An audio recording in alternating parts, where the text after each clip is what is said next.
Hey, how you doing? This is John, and welcome to John's Long Box. My hair is crazy, and I'm going a little stir crazy. For those of you who do not know, I passed out while driving. They think it was a blood sugar thing, and I crashed my car, and I broke my neck, and I'm kind of just stuck in my house with the collar on. So I'm going stir crazy. So I thought it would be fun to do a live cast. I'm just calling it Comics Great because I want to talk about great comics, why we all like comics. I assume we're all fans of comics if you're watching my channel. And I thought we'd just check out these comics that I've been redoing my comic collection. I've been scanning. I scan my comics, beep, beep, beep, put them in a database. And then what I do is I keep a track of comics that I'm missing. And I didn't realize that I was missing Fantastic Four. I have a full run of Fantastic Four. The only Fantastic Fours that I'm missing are number 2, and I think 16 or something like that. But I'm missing like 2 really early issues. So I thought I had a full run. And when I scanned, I saw that I was missing. This is 3. You can't even read it with this. 371, 372, 373, 374, and 375. For the life of me, I thought I had them, and I read past these, which, I was confused why I didn't understand what's going on, and I was like getting really mad. So I scared, found out I got, and now I just read them today, and they're a lot of fun. So what I'm going to do is just talk about these comics. I just want to talk about comics that I actually like. So it's an open invite. If anybody wants to join me, here's the link. You could pop in. My normal rules are no avatars. So I'm just going to filibuster a bit, see if anybody shows up. If nobody shows up, this will be a short video. If people show up, we'll go as long as whatever. I got regular Tim Horton coffee now, so there you go. Delicious Tim Horton coffee. So, like I said, this is, I don't know how long I'll do this. I'm just home now, a little bored out of my mind. So I figured I'd do something like this. Just turn it off my phone because you know how it is. As soon as you go live, my friends start messaging me. So I got a couple of people watching. If anybody's interested, here is the link. People could pop in and talk to me. I'm just filibustering a minute before I open up these comics. But I thought I had every Fantastic Four comic. Turns out I was missing these. So I just read them today. I really enjoyed them. They filled me in on some important stuff. So I figured I'd talk about them. Anybody else want to pop in? And again, I'm just filibustering until I see what just also making sure that I'm not I don't want to step on anybody else's toes if there's anybody else streaming right now. Okay, so, all right. My phone's off. Messages are off. My friends who think they're funny messaging me. There you go. All right. So let's talk about this. I don't like these gimmicky covers. So this is the D cover, and I couldn't get the regular cover, but I bought this. What year is this? This is Fantastic Four 371, 1992. All right. So, all right. We got a few people watching. How you doing? Let me know. Does it look good? Does it sound good? And let's open up and talk about the comic. So can we see this? This flame, this fury. I'm getting messages. Stop sending me messages. Come in and come in the chat. Let's talk in the chat. Don't send me messages on the phone. So, written by Tom DeFalco and Paul Ryan. So plot pencils the script. There's Tom DeFalco, Paul Ryan. It's funny because at the time I couldn't stand Tom DeFalco, but looking back, rereading this, and I especially fell in love with the Spider-Girl and then the M2 series. Oh my God, did I really, really like those. And spoiler alert, Tom DeFalco will be coming on my channel in a couple of weeks. So I wanted to make sure that I had finished up his Fantastic Four run. All right, so Paul Ryan, I think Paul Ryan's pens, I love his clean, superheroic comic lines. I mean, it's just it's like standard. It's like if you're not as good as Paul Ryan, you shouldn't be doing superheroes. He's just like the George Harrison of comic book superhero art, if that makes any sense. Like he's to me, he's like the standard for superhero comic book art. And then we got Dan Bellandini. I can never pronounce his name. Belandi doing the inks over here. Jack Borelli letters. Gina Going colors. Ralph Macchio editor, and Tom Falco is him again, editor in chief. Which, excuse me, I don't think is the best to to be writing while you're also the editor in chief. So, and I think memory serves, like people didn't want to do the Fantastic Four at this point. The Fantastic Four was like not the coolest, not the coolest comic to be associated with. So I think that's why Tom DeFalco was doing it. And also, I think the sales were declining around this point. Fantastic Four were always my favorite comic for the longest time, but I admit, like this was when I just moved, so I was prepared to move across the country, and the fact that I've missed these comics makes me think that I had already quit reading the Fantastic Four. I did that a few times. I quit the Fantastic Four in a huff, and then went back and bought the back issues. So I don't know how I missed these 5 issues, but I did. All right. So we got what's going on. So I had to go and look at the issue before this to refresh my mind of what's going on. But we have the Puppet Master, Ben Grimm and Reed Richards are all, this is typical Marvel, bringing you up to speed. So what happened? Alicia Masters got abducted by a rogue watcher named Aaron. So Aaron is breaking his vows. He's actively interfering in affairs of the world, and he takes Alicia Masters. Why? Because he wants to see what would happen if he grants a person's dreams. So in those unique, she was brought to the attention of the Watchers because of her association with the Fantastic Four. So boom, her dreams seemed interesting. So a Watcher abducts Alicia right in front of them. Now, one of the things that really infuriated me about this period in the Fantastic Four was Johnny Storm meets Alicia, gets married. That just broke the bro code. I hated that. And then when they saw the reaction, they turned her into a Skrull and she was abducted. It's just one of those hokey things. So why is the Puppet Master there? Well, his name is Philip Masters. He's Alicia Masters' stepfather. Stepfather. And he apparently raised her since she was real young. So he has real legit concerns for her. So he's helping them, Fantastic Four, find Alicia. That's Roberta, their robot secretary. And this is Four Freedoms. This is Four Freedoms Plaza. It's the rebuilt Baxter building after I think it was destroyed by Dr. Doom.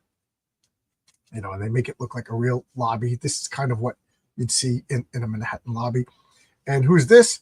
Sharon Ventura. This is Miss Marvel. She was turned into like a she thing for a while, and then Dr. Doom transformed her back into her hot, beautiful self. And Dr. Doom said, "I'll turn you back into Sharon Ventura, into your human form, but you're going to spy on the Fantastic Four for me." And she only said yes because if she spied on the Fantastic Four, then Dr. Doom promised that he would restore Ben Grimm to his human form. There you go. So, the things we do for love. So now, she's always trying to get Ben Grimm alone to talk about the nature of their relationship. Just uncomfortable. And here we got first appearance of what we used to call the hoochie outfit of Sue Storm. Look at that ridiculousness. So Sue, something is bothering Sue, and her personality is acting weird. I don't remember, but they're leading up. It's a subplot. If anybody in the chat knows why, don't spoil it. Don't spoil it, because I read these comics probably a year or so afterwards. And geez, 92? Geez, 30 years ago? Oh my God, 30 years ago. Holy moly. So she's wearing this Sue, that costume you designed for yourself, I hope you like it. I'm starting to feel like an old frump in those long johns, you know. And he's just like, it's nice, you know. So I got to fix the roof, and she's all mad that he didn't notice her in the outfit. And then we have this little subplot down here where Franklin doesn't, he's freaking out every time he sees his parents fight. And Sue and Reed, because of this long-term, you know, 62 to 2024, 40, 60-year relationship they have, in the sine waves, ups and downs. This is a low point. This is a low point, you know. And Franklin, he don't like to see mommy and daddy fight. And the last Fantastic Four comic I did had Johnny Storm leaving the Fantastic Four to go to college. He's always going back to college. He's always dropping out. He's never finishing. So here he's going back to Empire State University. And, you know, what do we got here? We got Payback, the Power Scroll, and Davros, the Destroyer, are watching. And then we got Green Tiny Cheeks over here. What's going on? What's going on? So the Human Torch lands, and, you know, I love the way the thing is drawn over here. Look at that. Just so cool. Just so cool. Just so cool. And, you know, Ben keeps blowing off Sharon. Reed is doing what Reed does, contraptions. He's trying to figure out where did the Watcher take Alicia. And here we have Uatu on the moon, but remember, it wasn't Uatu who took. It was Aran. And again, I got a lot of people in the chat. I see a lot of people watching. Anybody want to pop in? Anybody want to pop in, talk with me? You know, it's an open invite. You know, we'll talk about comics. That's what this is. It's just me being bored. It's just me being bored, tired of sitting home, you know, doing nothing. So I figured I'd talk to you guys. My wife already went to bed. We watched Extras tonight. The show is really good. Ricky Gervais Extras. So my crazy hair. There you go. Make fun of my crazy hair. So what are they doing? A lot of nonsense, a lot of setup, a lot of talking. And this is, she's going by Miss Marvel. She's debuting her new costume. You know, not the best, not the worst. Still better than the other one. Hey, we got Gordon Goodbrother in the chat. How you doing, Gordon? You want to come in? You want to come in and talk? Hey, we got Dave. How you doing, Dave? You want to come in? You know, it's an open invite. Just click on this. You got your camera. We'll talk comics. You know, I'm just talking about this because these were fun. I missed these the first run. So I read these for the very first time. Very first time today. I don't remember that purple and green costume. Yeah, me neither. Again, this is the first time I read this. So this girl blew Johnny Storm off last time they spoke. So of course Johnny Storm has to go and show her I am all that with that bag of chips, and then she gets frozen in ice, which as far as I'm concerned, that's death. You know what I mean? She you know, maybe she won't freeze instantly, but she's going to suffocate. You know, she's going to suffocate. So they trap her in ice, and we got Payback and Davos are attacking the Human Torch.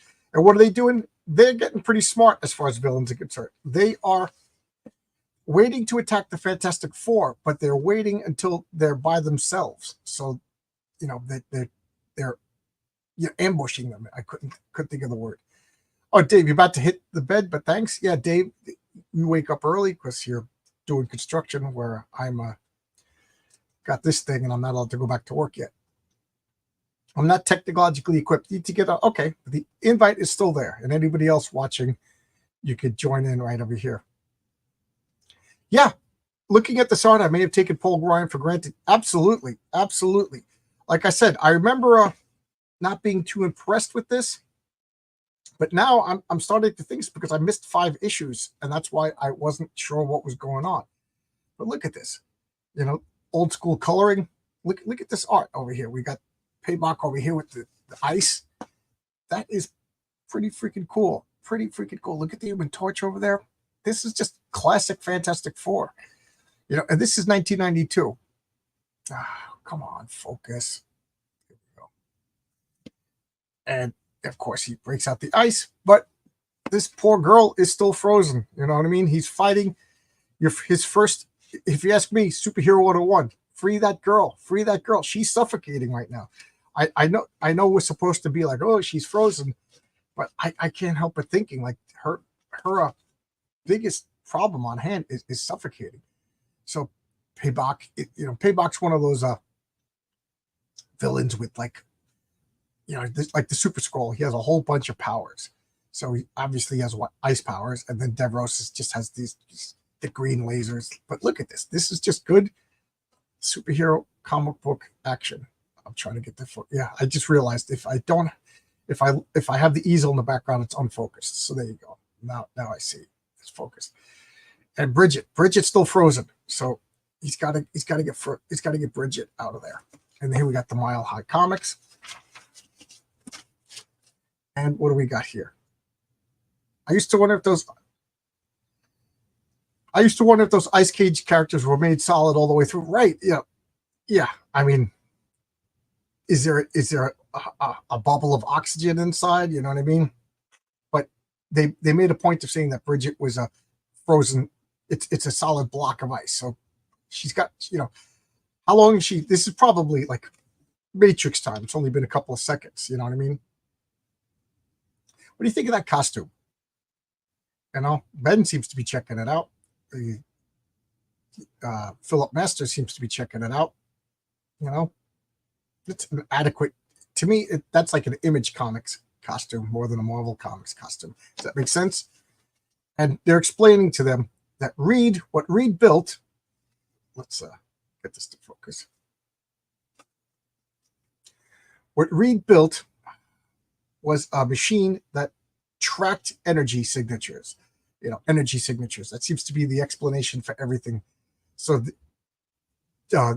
Alicia, they're in Alicia's apartment, and something came in and teleported her away. So they're tracing this energy signature. So they figured out, if they follow this energy signature, go into the Who's He What's It's, they'll be able to go to at least where Alicia is. But they're not letting Philip Masters come with them, and for two reasons: they don't trust him, and second, they need somebody there to operate the machinery to bring them back. So, being the weakest, they're gonna go deal with a Watcher. What is the puppet master going to do? He's not going to be able to create a puppet of the Watcher. So you stay here. And he's like, I don't blame them, but I'm still resentful, and I want to be able to help my daughter. At least Philip Masters has some sort of a goodness to him, and at least he wants the best for Alicia.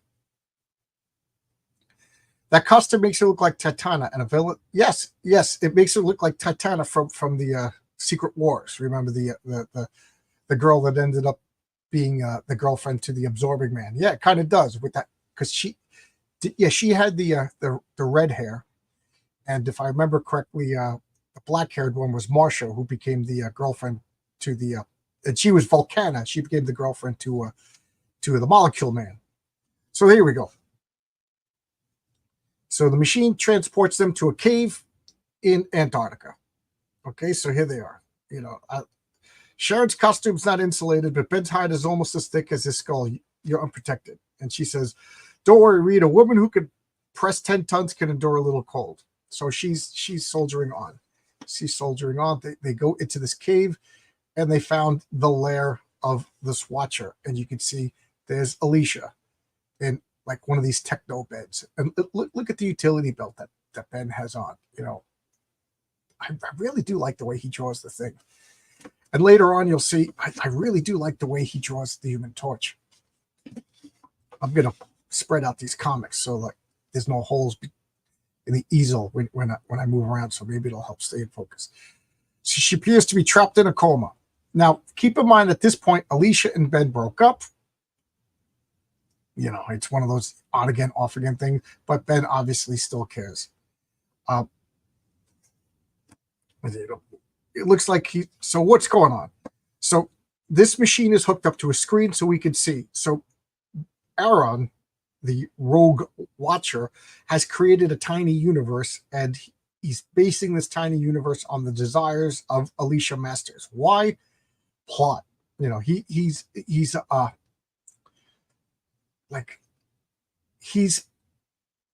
more interested in like what if stories than the actual things. So he's kidnapping people and then observing like what would happen if they got their heart's desires kind of thing, and then observing that.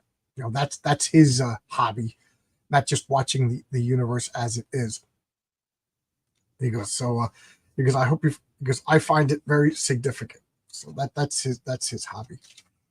And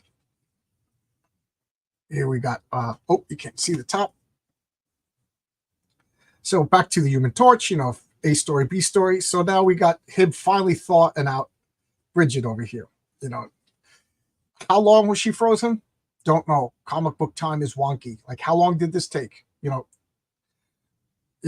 So minutes, because minutes is enough for brain damage, or seconds, who knows? We got to get Bridget to the hospital, evacuate the campus. So, here comes Payback, the Power Scroll, and Devros the Destroyer. They're just attacking now, and everybody's like leaving. They're seeing that the bad guys are going on a rampage. They got to attack. And then we got Greetings, Pig Slime. Okay. What does Gordon say? It does have an Image vibe, along with Sue's 4 boob windows. Yeah, right. Is Image around at this point? Is Image around in 1992? When did Image start? I forget. People keep messaging me. Volcana, Marvel's first plus size. Yeah, and the funny thing is now she would be considered thick. Alicia, not Alicia. Yes. At first, I think it was John Byrne that had Johnny Storm get with Alicia, and then they just rolled with it, and then they turned her into a Skrull, Lita. Bridget has brain damage. Why not? How many minutes was she frozen in the ice? That's what they're going to say. I'm just jumping in to say, glad you're looking a bit better, John. The watch hours are similar to, yes. Oh, thank you, Kevin. Kevin is one of my old roommates. I'm feeling about the same, which is to say, like a couple of days after the accident, I was beat up, kind of, maybe shock or whatever for a day. And then for a week, it was just the bruising that would hurt. My neck never really hurt. It's just that this collar is just super uncomfortable. So I'm not in any pain. I'm stir crazy because I'm trying not to spend any money, because now, what is it now? 4 weeks, no paycheck. Insurance takes forever. Insurance paid for the car, but I use that to pay the mortgage. So I'm just trying not to spend any money. The car is broken, so we don't have a car. So where am I going to go? One dog's going one way, one dog's going that one the other way, and then he says, what do you want from me? So I'm just, like, today I started cleaning my comic book room. I'm almost done. So I'm lifting up boxes, put stuff. Don't tell my wife, but she's probably upstairs watching. And the other day I went out in the backyard and took a chainsaw and cut all the hedges down. I'm just going stir crazy. But I will say, Friday, I woke up. I said, I want to write this down before I forget. And I wrote for 8 hours comic book scripts. It was so much fun. And then Saturday, I rewrote the comic scripts that I wrote on Friday, but you got to do that. So, I'm getting productive. I got a bunch of scripts read, and Daniel's handed in the finished colored pages. Yes, the comic is going to be complete soon in the next couple of days. So Image, 1992. Okay, for some reason I thought 94. Yes, Ernest, good to see you. Ernest, how you doing, Ernest? It's good to see new names. Nice. A lot of writing. So just pasting this in for anybody who wants to jump in and talk comics with me. I mean, I'm enjoying the comments. So let's get to the next page. So, Flame On. He saved Bridget, as the hero should. He saved Bridget. Bridget was given to that other guy, and they're taking her to the hospital, and they're evacuating the campus when he gets blasted. And he gets blasted. He flames off, hits the ground, and it's Lita. Elijah. How do you say her name? Elijah, right? Elijah.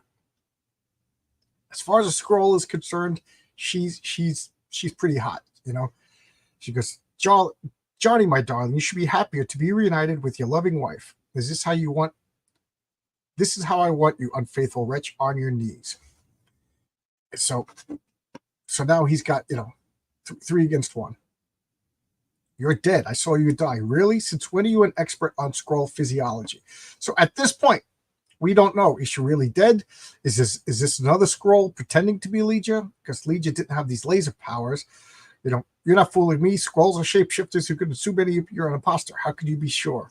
So now these two guys are like, what? They didn't call in Legia. They don't know who this is. They're just like, let's hang back for a second. Let's see what's going on. So here we go. She's displaying laser powers. You see these? So they don't think that he doesn't think it's really his wife. Any comments as to the art? And what do people think about the art? I'm really digging this art. I remember being disappointed, but not anymore, man. I'm really, really digging this. Us, you mean our baby? You got the restraint. We could talk that. That's right. So Legia was pregnant. I didn't know Skrulls and humans could have kids. But there we go. I am now Legia Laser Fist. That's as bad as Taserface, if you ask me. And she's bashing Johnny unmerciful. And I don't like this. They're making Johnny out to be a deadbeat dad. But to his credit, Legia died. Like, I believe that the writers, editors, everything really killed her off. And then, like they do in comics, she's still alive. So Johnny now is swallowing his pride and using his little flare to summon the Fantastic Four. Now, correct me if I'm wrong, but didn't he used to just shoot with his hands and make the Fantastic Four flare? But now he has a flare gun. And now we got an ad.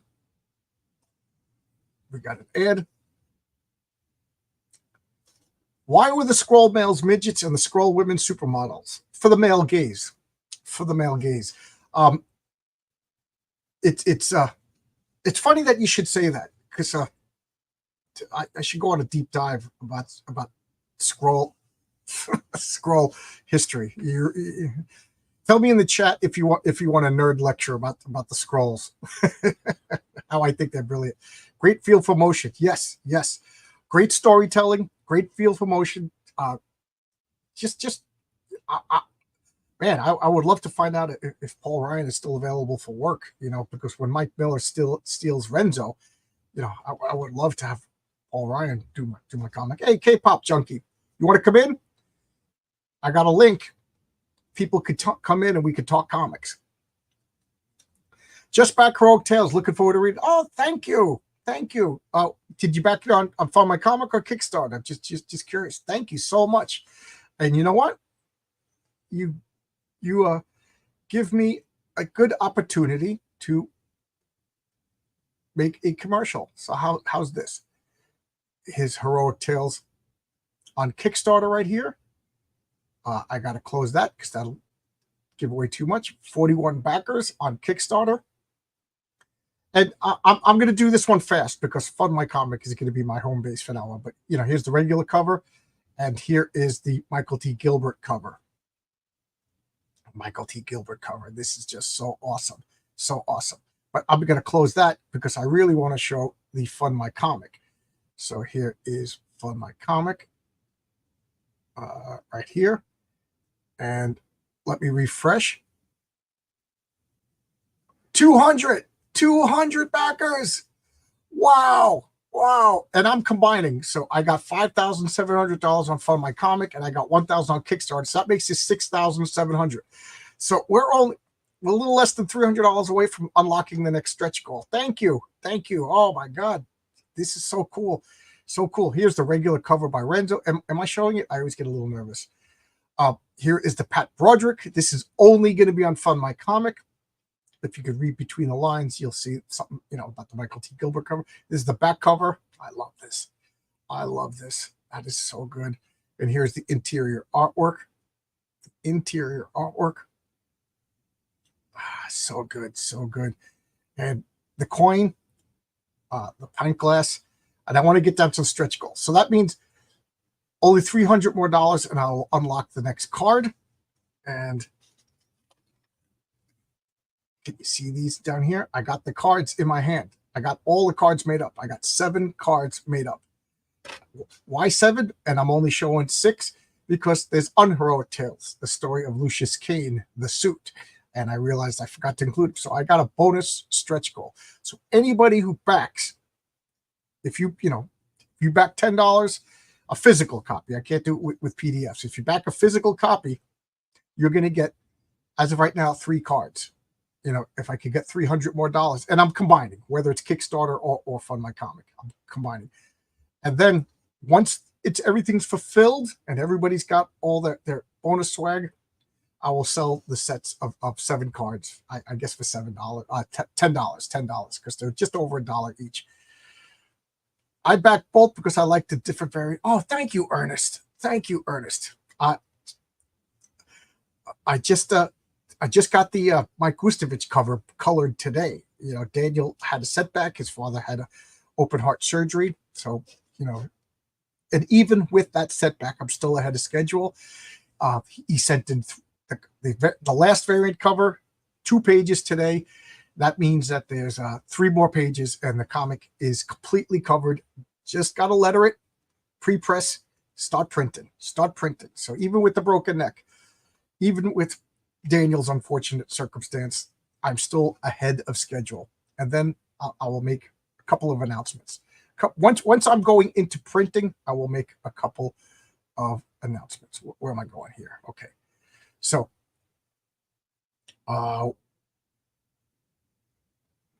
okay. So you backed on Fund My Comic. Thank you. Because Fund My Comic is the best. That is going to be my home. I think I always talk too much. I think I made a tactical error dividing up my campaign among 3 different platforms. I think from the future I will do everything all on Fund My Comic. You don't know until you try, right?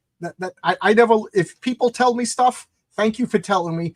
I have to make every mistake on my own by myself before I learn. I only learn, and if I do everything perfectly the right way, I don't remember what I did, but I do remember when I make mistakes.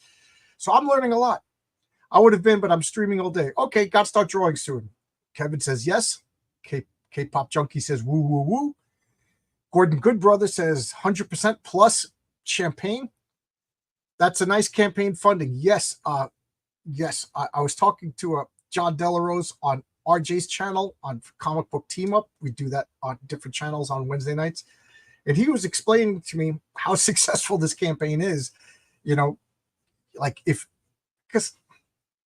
sometimes you're like, I'm only selling to 200 people. If I was in the comic book store, I'd sell to thousands. And yes, you want more people on the eyeballs, but he's saying,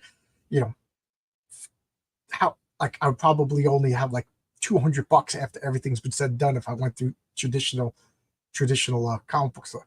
Not that I get to keep all this money, because that money is being rolled into issue number 2, and that's the way I'm going forward. I'm looking at it as everything I did for issue number 1 I paid out of pocket. Issue number 2 is being funded by issue number 1, and so on and so forth.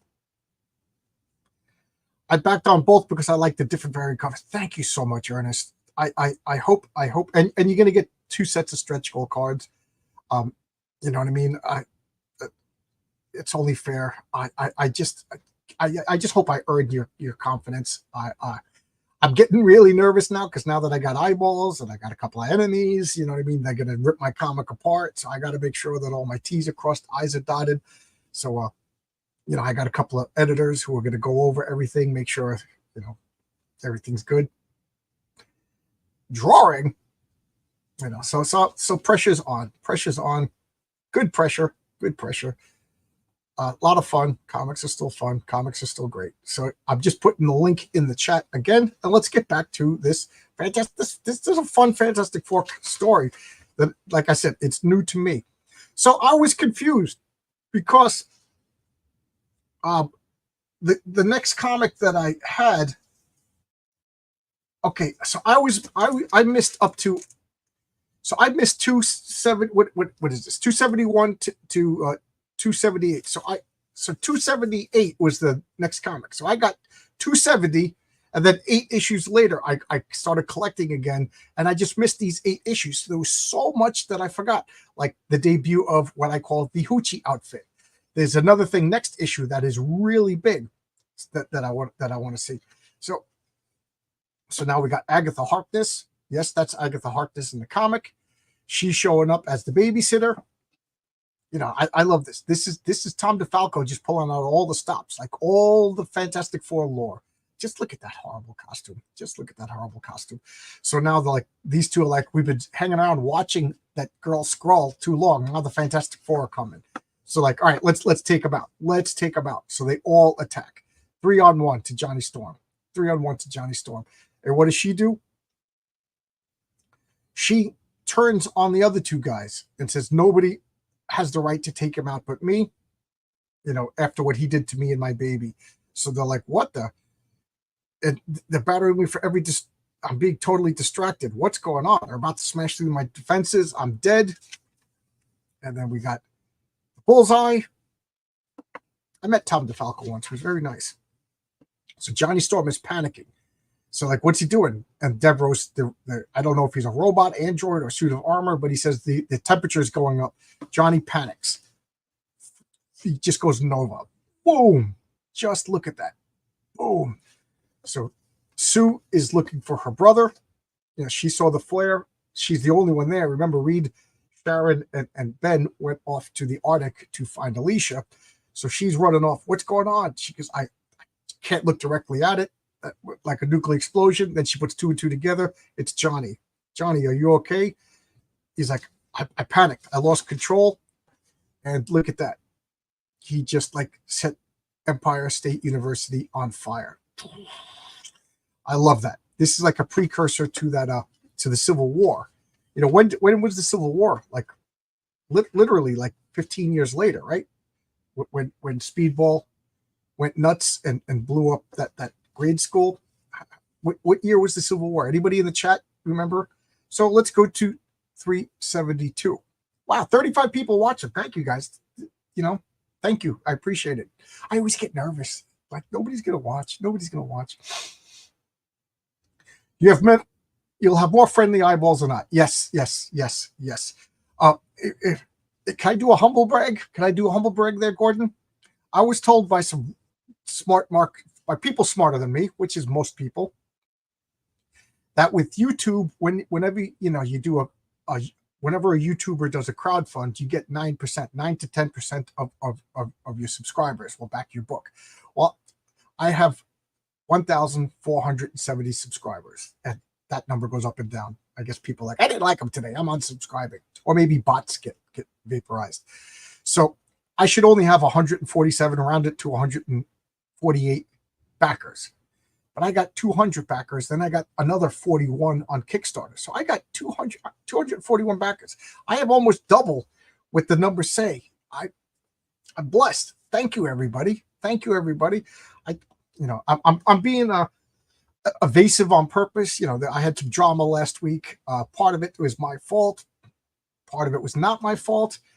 I should have just shut my mouth and avoided, but I'm a jerk and I get involved sometimes, especially when it comes out of nowhere and you're like, what the? So even with drama, I got a whole bunch, like it was the Barbara Streisand effect. A lot of people subscribed. I got a bunch of views and a bunch of people subscribed. So I don't know. Maybe it's true. Maybe people like drama. I don't like it. The for Uchi. Yeah. Oh, I got to scroll back up. Hey, I just pulled a bunch of this from 8 for $1 bin this week. These particular issues. Yeah, that's funny. That's funny. What a coincidence. CG, yeah, art challenge for tomorrow. Drawing David Bowie as oh, cool. My wife. That's one of my wife's favorite movies. Labyrinth. I bought the Labyrinth board game, and it's a terrible board game, but she'll play it. Like we'll make a night of it. We'll play. We'll take out the Labyrinth because I love board games. My wife will tolerate board games, but she will play the Labyrinth one because she loves the movie. So we'll make a night of it. We'll make a dinner. We'll take out the board game. We'll put Labyrinth on the big TV and play. I really enjoy it. It's just fun. Contrary to pop culture, I enjoy spending time with my wife. It's real nice. She's a sweetheart, and she just made a really cool dinner because I was craving pasta and meat, but not meat sauce. I'm a pain in the neck, so she concocted like some elbow macaroni, but like with meat and cheese. Oh, it was so good, so good. Matter of fact, I want more. Yeah, I've been on a break. Now I'm getting back to it. Coolly cool. I see a smart Hulk. Yes, you do. Yes, you do. And I know Kevin's favorite character is the Hulk. There you go, right over here, right over here. Wow, that last page, Johnny. Yeah, Johnny went nuts. He panicked. I really like that. You know, all these lasers were coming at him, and he freaked out. And I didn't stress it. He literally thought Elijah was dead. So he thought his wife, and he was conflicted about his wife because he thought he was marrying Alicia. Then it was Elijah, and then he got like a little freaked out. But then he started to spend time with her. He started to like her, and then she was killed off. And now he finds out that she's back. So he was emotionally unstable, and then all the monsters attacked, and then he blew up real good. Blew up real good. Yep, Kevin, Kevin, do you still have that little small Hulk statue that Jason got you? Yeah, Lee. Nobody gets you crazy like women you love. Yep, they're the only ones who could penetrate your defenses. It's my all-time favorite movie. Yeah, they just did the campaign for the extra bits for it. Oh, really? Don't tell me that. Don't tell me that. That means I got to buy extra stuff. The board game or the new tabletop one? Yeah, River Horse made a board game a couple of years ago, and then they made an expansion, the Goblins expansion. So I got both of them, and it's a roll and move. It's a bad board game. But now I heard that to make it like a big box. What do they add to it? What do they add to it? Okay, so let's open up 272. I'm coming for you, Elijah, and nothing will stop me. Featuring, oh, we can't see this. Featuring Code Blue, Spider-Man, Elijah the Laser Fist. How terrible is that? Payback the Power Scroll, Devos the Devastator, and much, much more. They made 4 expansions. Gotta deliver the smash. Yeah, he's dressed like a UPS driver. Yes. And the porcelain one you got me. I got you a porcelain one? Man, I'm a good friend. I don't remember. Did I? They added a ton of her probably favorite characters as add-ons. And 2 more expansion packs. I got to check it out on Board Game Geek. The way I work with board games is I only look up expansions after a play. Like Thursday, I just played. I played Fort with friends. So now, and then I looked up and I see that there's an expansion for Fort. So I will,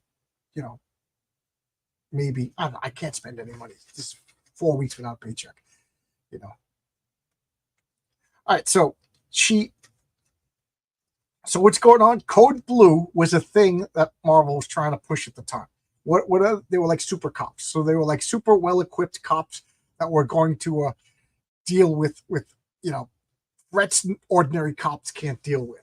So they all got cool names. And this to me always makes me laugh because these guys all have like cool cop nicknames made by nerdy comic book creators who are trying to imagine what cool like military guys would be. Like Jack Kirby and Stan Lee would come up with cool nicknames. These guys actually were in the military, but these guys, was Tom DeFalco in the military? I apologize if he was.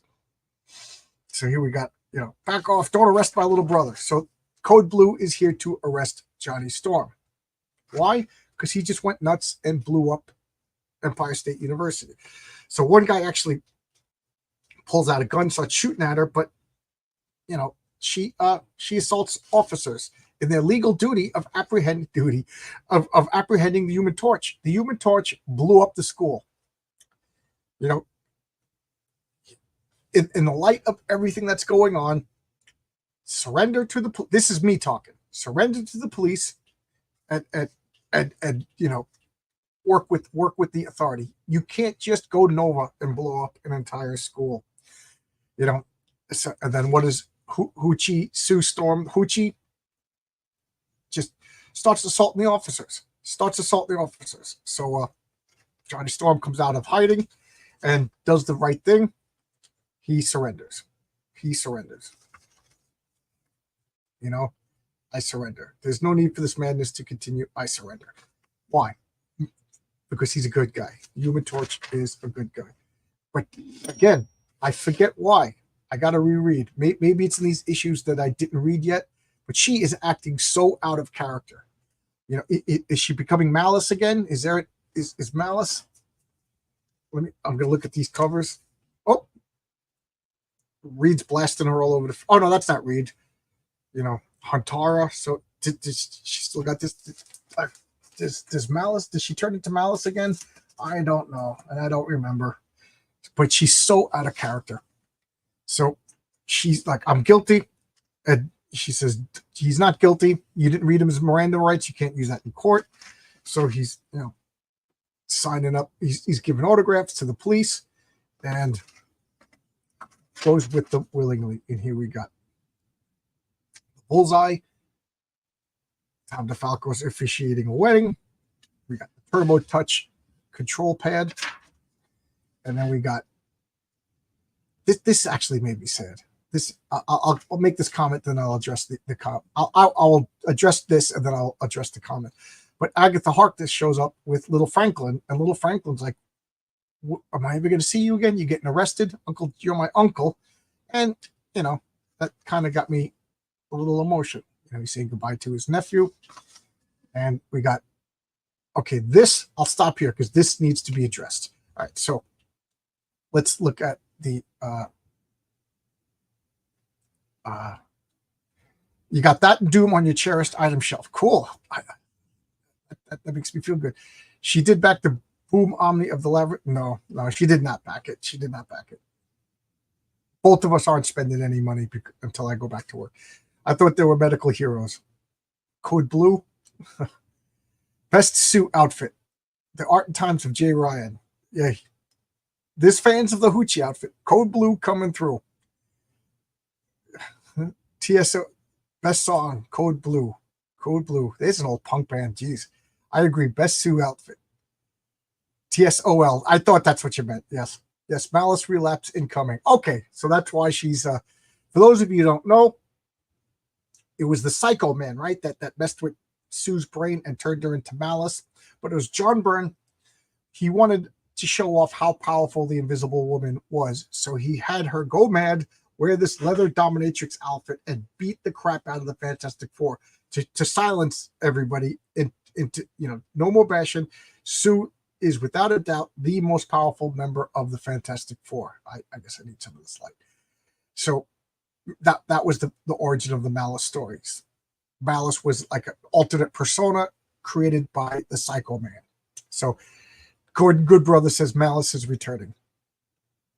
Yo, Jay. Yo, K-pop. Some flirting going on. Yep. Some flirting going on. Miranda White is my new character. Okay. I didn't say that. Okay. God, I love that costume on Sue. Everybody likes this outfit on Sue, competing with Image, I guess. The Omni was a few months back. They collected all. Oh, so there's Labyrinth comics too? Okay. So I'm all caught up on the comics. So check this out. Okay. This is just funny and yet disturbing at the same time.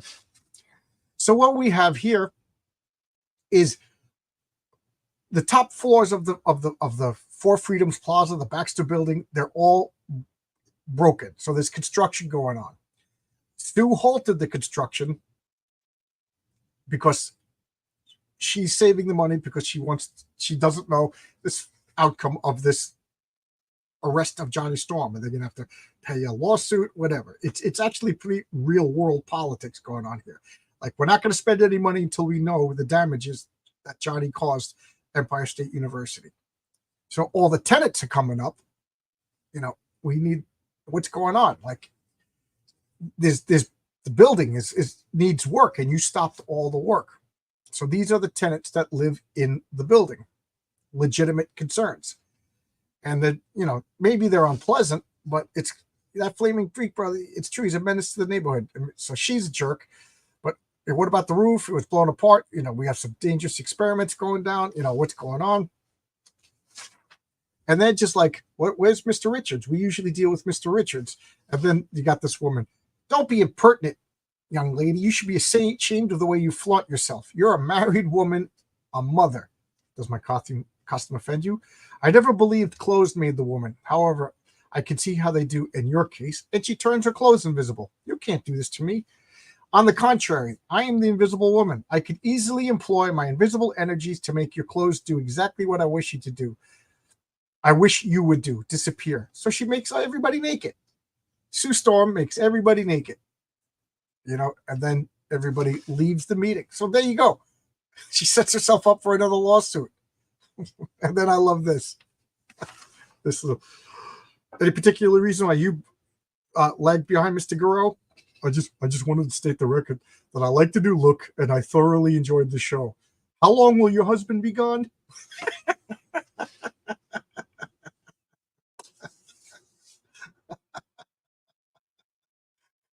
Nudge, nudge, wink, wink. Say no more. A nod's as good as a nod's as good as a wink to a blind bat, eh? Hey, are you a goer? Are you a go? Projected force field energy is deadly as death. Kevin was one of my players in my role playing game where we learned how dangerous a lot of superpowers are. I think it was in Kevin's group where we realized that like ice powers is all said and done. Ice powers by itself is one of the most versatile powers. It's a weapon. It's a defense. It's a utilitarian power. Yes, since the 90s. Okay, since the 80s. I didn't realize there was Mon Amour. Okay, we haven't been flirting since the 8. Okay, all right. Sue Storm, put some clothes on, ma'am. Sue's a bit of a freak. Sometimes I think Reed and Sue deserve each other. I'm a big fan of Reed and Sue as a married, happy couple. They are a big inspiration in the patriarch. Jim Kelly is the patriarch's real name. His wife's name is Marissa Kelly. They are a good, happy couple. They fight like a normal, happy couple is. They have 7 kids.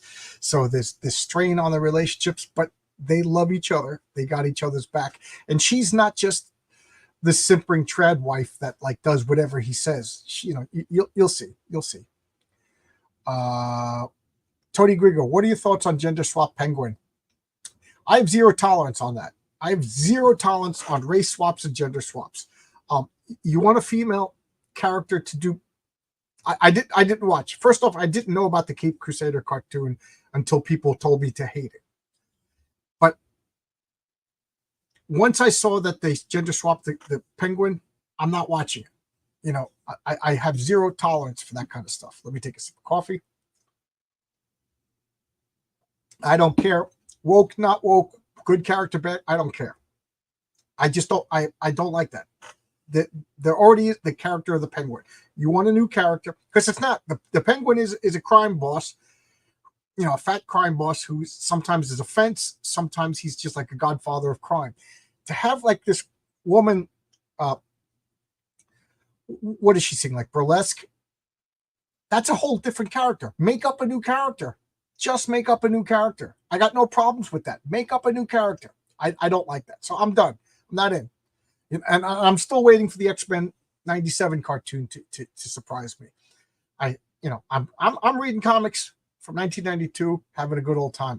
I don't need new stuff that's doing the old 1-2 whammy on me. Family values have a place in comics. Absolutely. Absolutely. Issue number 2 has has the patriarch with his wife. It starts out at home and then hijinks ensue. Swapping is lazy. I absolutely agree. Penguin. Isn't that how Benedict Cumberbatch, he can't say penguin, he says penguin. Swapping. Yeah, I don't like it. I don't like it. Now, before your boy Zach tells me old people don't like anything, I'm sorry. I'm sorry. I don't. I think race swapping, gender swapping is just lazy. It's just lazy. It's not even like she was gender swapped and was a crime boss or a fence or the nightclub. She's a gender swapped burlesque performer. That's not the Penguin. That's a completely different character. Have her be the magpie. Have her be I don't know, whatever. So now we got Philip Masters is home and he's tired of doing nothing. I like that he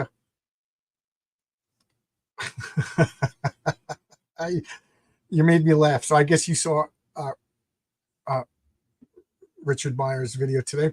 I emailed him a couple of days ago when he said he was interested in all the Mark Millar interviews. So I told him he was going to be on my channel. He said, "Oh, cool, I'll watch." I've been waiting and waiting and waiting to find out if am I a party clown too? Am I a party clown too? So I emailed him today. I finally bit the bullet and said, "Hey, did you watch? And if so, what did you think?" He's going to respond one word, like he always says, "Nope, didn't watch," or "Yep, liked it," or you know what I mean. That's the way. I don't want to make it sound like he and I are friends. I was one of his insiders all the way at the beginning, but at the height of emailing him, I would get like a thanks, thank you, thanks. Like that's the extent of our conversations. Gotta go, catch you later. Okay, Kevin, go to the Frontier Diner, get a Frontier burrito for me. Oh my God, my mouth waters just thinking about that. I think Zach suffered a psychotic break. No, I don't think that. I think Zach is suffering from being by himself. And I understand what he's doing. Right now, I'm going stir crazy. When I had my drama a couple of weeks ago, the best thing I could have done was to just ignore it. Just don't address. But you sit home and you're bored and you dwell on it and you think about it and you think about it. And it gets to the point where you're like, the dam burst, so you respond, which is exactly what happened. Marcus Kelligrew said, as he was watching, going, "Yep, John needs to go back to work." So I think this is Zach. He's a grown man in his 50s. Men are not designed to sit around and do nothing. He watches cartoons all day. Who knows? His friends are working. I don't know how I'm speculating, but it gets to you. It makes you crazy. Sometimes, remember about a year or two ago, he was talking about he wanted to get a full-time job or part-time job because being by yourself drives you crazy. And I'm going through that right now. Luckily, my wife works at home, so I could go upstairs and interact with my wife. My friend Jimmy messages me every day. You know what I mean? But, being home all day long with nothing to do, I went out, literally took the chainsaw and cut down all the hedges in the backyard, broke a neck and everything, because men are not designed to sit around doing nothing. You feel worthless. And yes, he's working on comic books. Yes, he admits that most of his day is waiting for an email. Like, let's be realistic. How long does it take to write a script, rewrite the script, and how many comics does he put out? If his grand scheme of things from 2016 to now, it's been 8 years, one comic a year. Most of his time is free time. That drives you crazy. So there you go. I love Zach. He has his own views, but you don't have to agree with him. Yes, I love Zach. I don't have to agree with him. A lot of times I disagree with him. A lot of times I agree with him. And one of the things I do really admire about Zach is he's eloquently explained succinctly his thoughts. Lately, his videos are like 30 minutes, and it's like he's repeating himself. If he could get his videos down to 10 minutes, perfecto. But I think the videos are his means of interacting with people now.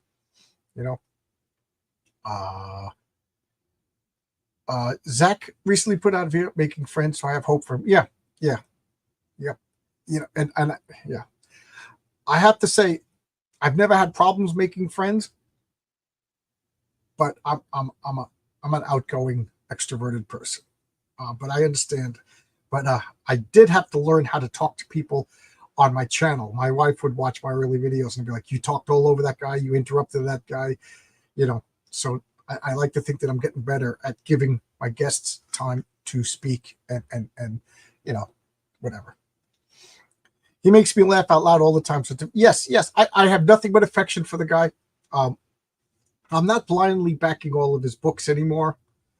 Rock and Roll Ninja I really liked. Jawbreakers I liked. And the first Iron Sights I really liked. Everything else I didn't really like. And it's too expensive.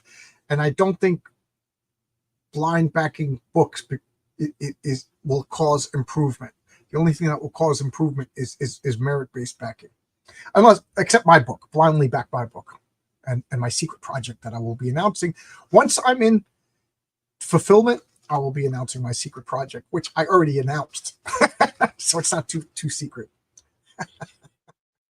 So here we got Philip Masters, the puppet master. What is he doing? He's not just going to, though. What's the expression? You serve to those who sit and wait. But he ain't having any of that. Like it or not, I applaud the guy. This is his daughter.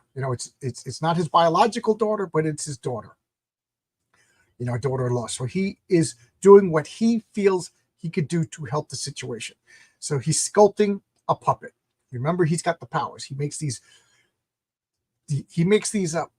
puppets out of like this uranium, vibranium enriched clay that he gets at Mount Wundagore. And he says he has trouble controlling the Hulk. The rage makes it difficult. Captain America's will is too strong. I love that he's saying all this stuff. He can't find where Namor is. Namor's too difficult for the same reason as the Hulk. And Thor and the Silver Surfer, like he says, I don't know where they are. I can't contact them. That's just perfect. So I need someone powerful enough to take on the Watcher, but sufficiently malleable to do my bidding. I have the perfect tool. And here we go. Owen Reese, the Molecule Man. Perfect. Oh my God, perfect. So who was talking about Marsha? So here we have Owen Reese hanging out in Colorado, making sculptures of Marsha, who is Volcana. And I love how this is considered a plus size girl at the time. That looks great. That looks great. I'm a 56-year-old man. If that was hitting on me, I'd tell my wife, man, a beautiful girl was hitting on me. I wouldn't do anything because I'm a married man, but you appreciate it. Especially now that I'm all young, shaved my beard. I'm all young and handsome now. But I love this. So the Molecule Man gets contacted by the Puppet Master. So let's check out I almost said credits. He makes me, okay, yeah, there we go. I already read that. Oh, only one comment. What are your thoughts on the Neil Gaiman situation? My philosophy, whether I like you, dislike you, hate your politics, love your politics, is anybody can make an accusation. Haven't we learned anything from the Ed Piscor situation? So, did they file a police report? Let the authorities investigate. I love Sandman. I was mad at Neil Gaiman the way we had an encounter on Twitter, and he called me a racist because Neil Gaiman on Twitter made a post that said, comic fans want accuracy. I'm paraphrasing because I don't remember the exact words, but he said, comic fans want accuracy. When you're a fan of Batman and Batman finally comes to the movie, you want Batman. You don't want a guy in a yellow trench coat with a pet bat calling himself Batman. You want a comics accurate character. That's what Neil Gaiman had said. So I said, having said that, why is Death a black woman? And he called me a racist. And I said, Neil, you know what I'm talking about. They cast Zoe Saldana, how do you say her name? Zoe Saldana as Gamora, and they put her in green body paint. Nobody cared that she's black. They're happy because she's comic accurate. So the actress, he said the actress who plays Death, I think her name is Kirby something, that she was the best one who auditioned. Excellent. Good. We want the best actress who auditioned. Perfect. But cover her in white. And I'm not talking Caucasian. I'm talking alabaster, because the Seven Endless are not white people. They're not Caucasians. They are alabaster white with black eyes, black hair. They're abstracts. They're dualities. They're contradictions. Death is also life. Dream is also reality. Design is also destruction. Destiny is also chaos. They are dualities. Delirium is also delight. Despair is also I forget whatever. And so that's what they are. They're dualities. They're black and white abstractions that are above humanity. So he knows that. Neil Gaiman created the characters of all people. If I'm a dummy and I knew that, and then you're a racist. Just the laziest. So I don't like Neil Gaiman. Still, I wasn't there. I do know that sometimes people make up allegations, and I do know that sometimes people are horrible monsters. I wasn't there. I don't know. Let the authorities sort it out. That's how I feel. So Tony, was that long-winded? Because I'm a long-winded person. My problem with guys like Guyman is the guys shouting the loudest always seems to be the guys the most. Yeah, it's deflecting. It's deflecting. It's deflecting. And I could say something about a person who caused drama for me the past couple of weeks, but I will be classy. Whoop, sup chap. Hey Caleb, how you doing? Death could work at Goth. Death could work at a Goth IHOP. Yeah, it is. Isn't there a Goth IHOP? Isn't there like a Goth Hooters? Oh man, I would just take my money if there's a Goth Hooters. So let's turn the page. Let's turn the page. How long is this show? First off, let me grab a can of soda. But how long is this show? It's up to you guys. It's up to you guys. If you want me to pontificate for hours, I'll pontificate for hours. If you want me to shut up, turn off the camera, I'll shut up, turn off the camera. So I was kind of hoping that people would pop in. So far, nobody's popping in, but I realized we got double the amount of viewers as I did last time. So let's see if anybody wants to pop in. So here is the link. If anybody wants to join. Well, I don't know what happened. It won't let me post. Here you go. Well, okay. So here we go. Goth Hooters, you say? I need that in my life. There we go. Let's start a Kickstarter to start a Gooth. Let's get a Kickstarter to start a Gooth, ladies and gentlemen. No, I'm not drinking.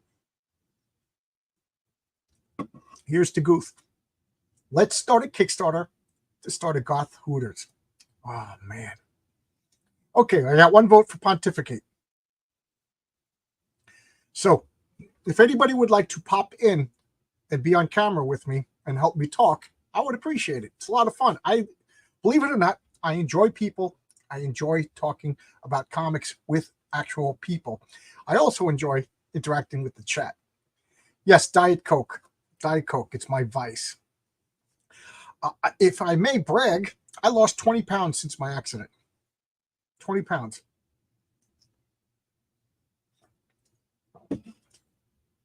What are my thoughts on the Roy Thomas Wolverine situation? Pretty similar to your boy Zach. I think Roy Thomas. I've been hearing lately that people don't like Roy Thomas. I never met Roy Thomas. I've always had nothing but awe and respect for the guy because he's been working in comics, and I love comics. And pre-internet, which is most of my life, you don't know these people, so you just give them all the credit in the world. Maybe he's a creep, maybe he's a great guy. So I've always loved Roy Thomas. I was really disappointed when I met this guy, Arthur Tripp, who used to work for Marvel and DC, and he said Roy Thomas didn't like Jack Kirby because Jack Kirby always used to call him kid. Roy Thomas did, and that made me feel bad because I wanted him to be like friends, you know, and just wonderful, playful attitude, but real life, you know, so real personalities. So I extend this playfulness, love of the hobby to all the people that made comics. Like I was so disappointed when Fabian Nicieza turned out to be a jerk. But anyway, so what do I think? My policy is, unless I know 100%, I take everything in the best possible light. So I think that Roy Thomas was like, create this character called Wolverine. He's Canadian and has claws. Go. But what gets me a little bit is now everybody else is dead, and now he's claiming credit. So I don't know. And that's it. That's really it. I think I don't know is a adequate answer. 20 pounds of this is a lot in the short. What's my secret is drive into a tree, crash your car, and then shave your beard. I think my beard was 14 of the 20 pounds. That's my secret. Roy Thomas was handpicked by Stan Lee to take over as editor-in-chief. Yes. And it was a mess. It was a mess, the Roy Thomas years. Marvel was like a bunch of hippies, all pot-smoking hippies, you know. And then was what, Len Wein, and I think there was like 1 year there was 4 editor-in-chiefs, and then Jim Shooter came in and took all these pot-smoking hippies and yanked the leash and turned him into a business, and that's why they resent Jim Shooter. You know. Okay, so let's get to this comic. I want to point out this. Look at that. Look at that spaceship. I mean, I make no secret of how much I love John Byrne and George Perez, but this Paul Ryan, how spoiled was I that I was disappointed by this? You know, how spoiled was I? This is awesome. This is awesome. You know, and you know, now we got this everybody's favorite supervillain, J. Jonah Jameson. Yes, he's a supervillain.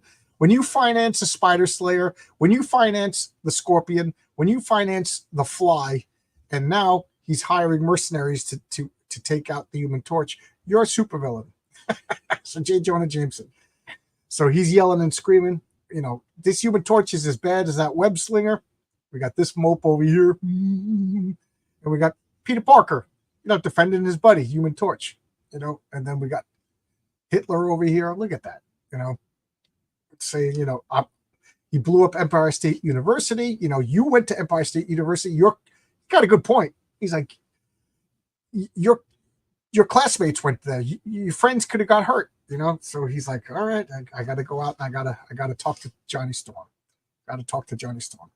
So now we got Johnny Storm's being taken off in handcuffs, and he's doing the right thing. He's surrendering. So, yeah, you freak. Where's the rest of the Fantastic Four? Blah, blah, blah, blah, blah, blah. You know, I firmly believe that, you know, your guy, whoever your guy is, I'm not mentioning politics, but your guy could be pee and gold, just literally pee and gold nuggets are spraying out of his urine stream, landing into poor people's hands. And 20% of the people will say that he's worse than Hitler. 20% of the people will worship this guy, whether or not, like, he's killing hookers in a hotel room, and that leaves 60% of the people whose opinions will change based on evidence. That's, you know what I mean?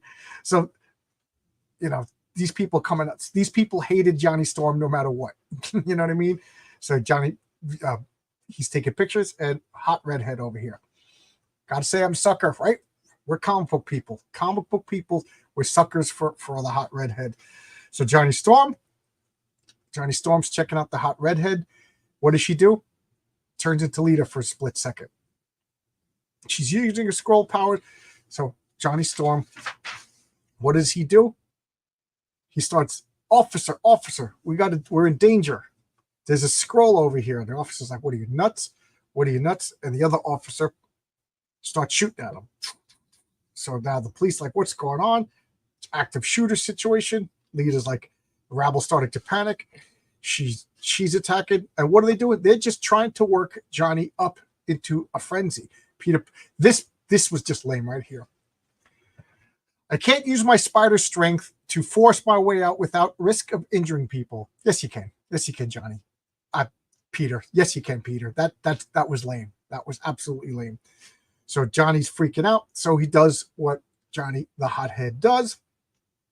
He flames out. Look how cool this is. How spoiled was I that I was disappointed by Paul Ryan enough to quit reading the Fantastic Four. This is excellent. This is absolutely excellent. If I had this artwork in my comic, I'd be honored. I would be honored. So now Code Blue, they need to neutralize Johnny. So let's see what the chat says. Jim Shooter era is my favorite era. Me too. Me too. And I was so glad that I actually got to say that to Jim Shooter's face. I remember Sean Gordon Murphy once said something to the effect of, Wizard Magazine made comic creators look cool. Now that comic creators are on the internet, readers can see we're not cool. That's, you got to agree. That is absolutely correct. Good point there, Sean Gordon Murphy. Yeah, I think people all too easily forget that creators, actors are all just people with the same issues and flaws as everyone else. Yes, I don't like actors. I'll make no bones about it. An actor, to me, has to prove they're cool. But comic book people, I like comic book people until I know otherwise. Actors I dislike until I know otherwise. Yes. Join in here. Comics, great, on John's Long Box, and we talk about golden showers. clip that and put it out of context. How to make friends and influence people should be required reading in art school. Yeah. Who was I talking to? I forget who I was talking to, and I said, my two hobbies are comic books and board games. And I was explaining, like, I walked in when I moved here. I walked into the comic book store, and I'm like, da, da, da, da, da, da, da, you know, trying to talk to people, and you can't just go into a comic book store and start making friends with people. Comic books are a solo activity. Okay, my wife is just letting me know that there's an absolute downpour. There's a storm out. So if the power cuts out, you guys know in advance why. And she's also saying, woo, woo, we made it to 200 backers. Yes, the guy who backed told me live that he was backing. So thank you. You made my wife smile. My wife had a rough day today. Why? Because she's married to me. There's really no other way to explain. No, because we got the insurance bill. They doubled our car insurance. Yay! So that teed her off to no. So I don't even want to talk about what I paid. But anyway, so you can't just walk into a comic book store and say, let's be friends with people. But you can go into a game store, join a board game, talk to people during the board game, and make friends, which is what I did. Dave, who was in here earlier, is one of those people that I met through the game store. You know, Roy and Scott, who are sometimes in the chat. I met them from going to the local game store. So comic book people, there's a high barrier to entry. A lot of people get into comic books because they're introverted, you know, and, you know, people who draw comics and write comics, they're sitting at home drawing for long hour days. Like I was just talking to my buddy Nick today. He, you know, he spends a whole day drawing comics. He's drawing Crom the Destroyer. You know, he's, you know, that makes you, Nick, I'm calling you weird. No, I just realized I didn't mean it the way it sounded, but you know, I fortunately have a job where I'm hanging out with guys all day long to the point where like, geez, I can't wait to go home and be by myself. Yes. So there you go. Long-winded answer. I told you I'm a pontificator. Dottie, I'm a rebel. John, what do you thought on Pedro Pascal's casting as Reed Rich? I don't like Pedro Pascal. I just don't like him. And I base that on nothing but feeling. I just don't like him. I've seen other people doing Photoshops and made him look so good, but I just don't like him. I don't know. I think it's because of, you know, the way, you know, the Joel Gina Carano situation. I don't know, but I don't have good feelings about this Fantastic Four movie. I don't like that it's multiverse, other dimension stuff. I don't like that they're debuting Doctor Doom in the Avengers, and it's time. You know, I have no problems with it being set in the 60s. That is awesome, but I don't like Pedro Pascal. I don't know. Paul Ryan, that's a strong Irish name. Yeah, one of my partners at work is named Paul Ryan. His name Paul Ryan, Irish guy. I'm in the minority, but I love this era of FF because of Paul Ryan. Hey, Stipley, you want to come in? You want to come in? You want to come in and talk? This is an open invite. So far, nobody's taken me up on it, but it's open invite. Yeah, I was just saying, how spoiled was I that I was disappointed by this artwork? And now when I'm looking at it, this is awesome. This is awesome artwork. Wizard focused on comics, art, and collecting, but not interpersonal drama and the real. Absolutely. Absolutely. And then Gordon says, obviously. The Art and Times of Jay Ryan. Is that his real name? It's downpouring here too. Where are you? I think you're in New York also. I remember you saying you're in New York. I'm in Long Island. Long Island. We'll leave it at that. Am I a fan of Ralph Bakshi? Yes. Ralph Bakshi's Lord of the Rings movie and the Rankin and Bass. So together, the Rankin and Bass, Hobbit, and the Ralph Bakshi Lord of the Rings was my introduction to Tolkien. I first heard about Tolkien, believe it or not, when Marvel Comics made a comic called Warriors of the Shadow Realm. And Warriors of the Shadow Realm was like 3 Marvel magazine comics that, you know, and my friend was like, that is a ripoff of the Lord of the Rings. And he started explaining the Lord of the Rings to me, you know. So I was like, wow, I gotta learn about this Lord of the Rings. And then we saw The Hobbit, we saw the Ralph Bakshi cartoon, and I was hooked. And to me, that was Lord of the Rings. And it took me a while to actually read The Hobbit. So then I read The Hobbit, and then I read The Lord of the Rings for the first time while I lived in Albuquerque. So around this time, around 93, I read The Lord of the Rings, and that was it. But I do admit that there's some bad Ralph Bakshi, but I do love Fire and Ice. That's my favorite Ralph Bakshi movie. But I watched everything by Ralph Bakshi, including the Spider-Man does whatever a spider can. I believe so good. I think it passed in 2016, if I remember correctly. Oh, what are we talking about? Oh, okay, that book. Okay, spending all day drawing comics is way better than working outside all day, every day. I wish I had talent. I'd do it in a heartbeat. I would spend all day writing comic books if I could financially do it in a heartbeat. I work outside. I work at the airport. I could hear thunder. Wow. Usually I hear nothing down here. I work at the airport, busting my chops. Oh my God, it's rough work. Is it any wonder I passed out in my car after hot July weather? It was like 106, and I skipped lunch to drive home because I drove to work to pick up an air conditioner that my buddy gave me, and I drove home. And yes, the air conditioner still works. It's in my garage. The car is trashed, but the air conditioner is fine. So yes, I totally agree. Artists need artists in their personal lives. People need people. People who need people are the luckiest people. Comic book fans easily offend other comic books without intent because we're so passionate. That's okay. I'll buy that. I'll buy that. I'll buy that. The art and times of Jay Ryan, I didn't know that. Okay. I kind of missed with this conversation too, but I love that you guys are talking.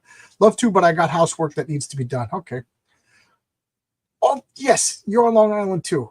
You're on Long Island too. Message me. Let's play a board game. Message me. Any chance of a Dean Mulaney? I would love a Dean Mulaney interview. I sent him an email a while ago. I sent a lot of people emails, and I would love to talk to Dean Mulaney, especially since I already talked to Kate Ironwood. I would love to. I would love to. Hold on to your hat when a fan starts discussing IP ripoffs. I still like the look of Rankin Bass Tolkien. Yeah, me too. To me, that was the way Tolkien looked.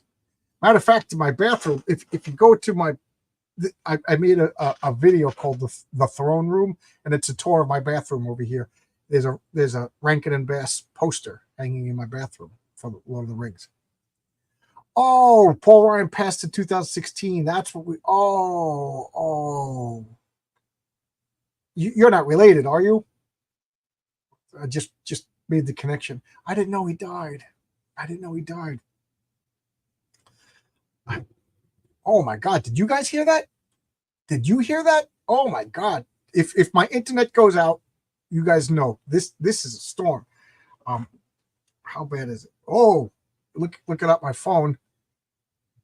It's tuned to the weather. So let me see if I can get that again. Yeah, if it's showing lightning strikes. So yeah, so it is bad right now. So let's get back to this.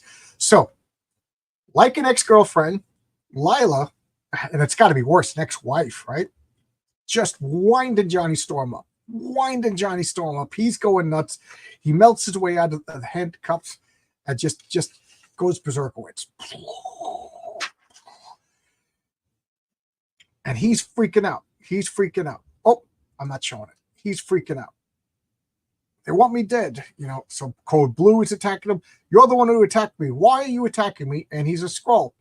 You forget that Skrulls can shape change. So he turns into a Skrull form for a second. So everybody else thinks that Johnny Storm is attacking the police. We got this ad over here. And then we got the people freaking out. The cops are firing at Johnny Storm, thinking that he's attacking the police. Did you hear that? Did anybody hear that? So I'm not that I'm aware of, but it is possible. Okay, that you're not related. I didn't know he died. Now I'm sad. So the cops are shooting at him. Johnny Storm's flame is melting the bullets, and he just takes off. And now Peter Parker is like, what did you did? How could anybody save you now? He looks like a crazy person. He looks like a crazy person. And then I will address a question that just popped up, because this is like a whole nother ball of worms. John, what are your opinions on objectivism? Didn't I just talk about this? Didn't I just talk? I know I just talked about this, because I talked about the comic Ayn Rand's Anthem. I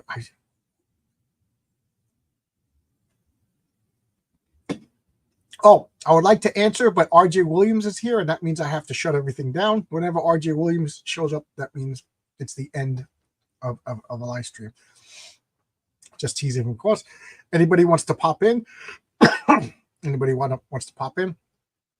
So the short answer on objectivism is, I went through an objectivism phase in college. I think it was right before I met the mighty Kev, who was in the chat earlier. I was living in the dorms. I met Ryan. I met Randy. And Randy was big into Ayn Rand, or Ayn Rand. I never knew how to pronounce the name, but I always say Ayn Rand. And he gave me The Fountainhead to read and Anthem to read. What was the other one? Atlas Shrugged? I forget if I read Atlas Shrugged or The Fountainhead. Either way, I forget which one. The one where he blows up the building. And I think that people they misinterpret what Ayn Rand is saying and then attack. So they straw man Ayn Rand and attack the straw man. It's about selfishness. It's a right-wing politics. No. It's deeper than that. It's a little simplistic, but I admire it, and I couldn't live up to it. But like Steve Ditko, he was absolute objectivist, but even he didn't live up to it. He did those Tijuana Bibles and then denied doing it. And then when he worked for Marvel, he half-assed it when he came back in the late 80s, which is like, objectivism is when you commit to do something, do it. Don't do anything half-assed. Well, he half-assed it. So even Steve Ditko couldn't live up to it, and he was crazy. So I got no problems with objectivism. If I may, there's a story in my role-playing game. There's a planet they call themselves the Udall, and they named themselves after their philosopher, Udall, Udall. And I don't want to give away spoilers of their story, but they're humans. They're humans. And they live on a planet, and they're all objectivists. Every one of them is objectivists. And the planet is a paradise. They don't believe in charity. They're hardcore objectivists. They went through what they called the Great Culling, where their planet was riddled with war and everything like that. And the survivors were just like, we got to fend for ourselves. The population was so low that they just didn't help. And then through not helping and hunting, and, you know what I mean, just focusing on themselves, they weeded out the weak, and they're like ultimate beings. And they're each one of them, like that they live for like 300 years. They homeschool their own kids. They homestead. You know what I mean? Like if their neighbors are starving, they're just like, well, they should have been better farmers. They should have been better hunter-gatherers, stuff like that. You know what I mean? But they will barter. But they're just like the extreme result of objectivism, a whole world, the Udall. And Udall was their philosopher who basically invented a parallel philosophy of objectivism, but they call it Udallism because they're on another planet.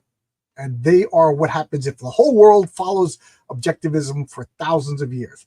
And I won't explain where they came from or anything, because that's for people who read Heroic Tales issue 37 will find out. But that's that. But one of them comes to Earth. He's like a renegade. He's like the renegade, like the Udall. They don't participate in galactic politics. They are just, isolationists. They take care of their family and things like that. They don't want to have to, and because of that, they have a paradise. And one of the things that they do, one of the few collective things that they do is they have like satellite technology that basically makes their planet undetectable. So nobody knows they're there. One of their people comes to Earth and wants to share his philosophy. I made my world so he's like a criminal, he comes to Earth to give us this great philosophy, and hijinks ensues. That'll be a story later on down the road for Heroic Tales. Where are we? I'm Inevitable. Objectivism. We all make mistakes. I was an atheist once. I was a Greenpeace liberal. I voted my very first election. I voted for Ralph Nader. I enjoyed the movie The Fountainhead. I didn't see it. I think Anne Rand is a libertarian niche. Yes, and I think she's vastly misquoted, vastly misinterpreted, and then attacked. Who is my favorite Joker? Cesar Romero. Without a doubt, Cesar Romero is my favorite Joker. Spoiler alert, I don't like the Joker. He's overused. He's one of those characters that people who aren't into comics love, like Harley Quinn, the Joker, Deadpool, Lobo for a while. So I whenever I see people that are Joker fans, I'm just like, here's a tourist. But Cesar Romero, I have such fond memories of the Batman 66. I hated, my least favorite by a mile is Jack Nicholson. That guy just phoned it in and didn't do anything different or interesting. And I remember when Heath Ledger was cast, I got the chills. I said, finally, there's going to be a good Joker. So I really liked what Heath Ledger did. I didn't see Jared Leto's. I stopped watching the Batman movies, the DC movies after Man of Steel. So I didn't see him. And Joaquin Phoenix, he was good. That was good. I like that because that was a blend of Taxi Driver and one of my favorite movies, The King of Comedy. But that wasn't DC's Joker. So, but I'm not going to see the new one because I hate Lady Gaga. I can't stand looking at her face. And I just watched Deadpool 2 yesterday, and people told me it stunk, so I had very low expectations. I was pleasantly surprised. Moral good versus subjective evil.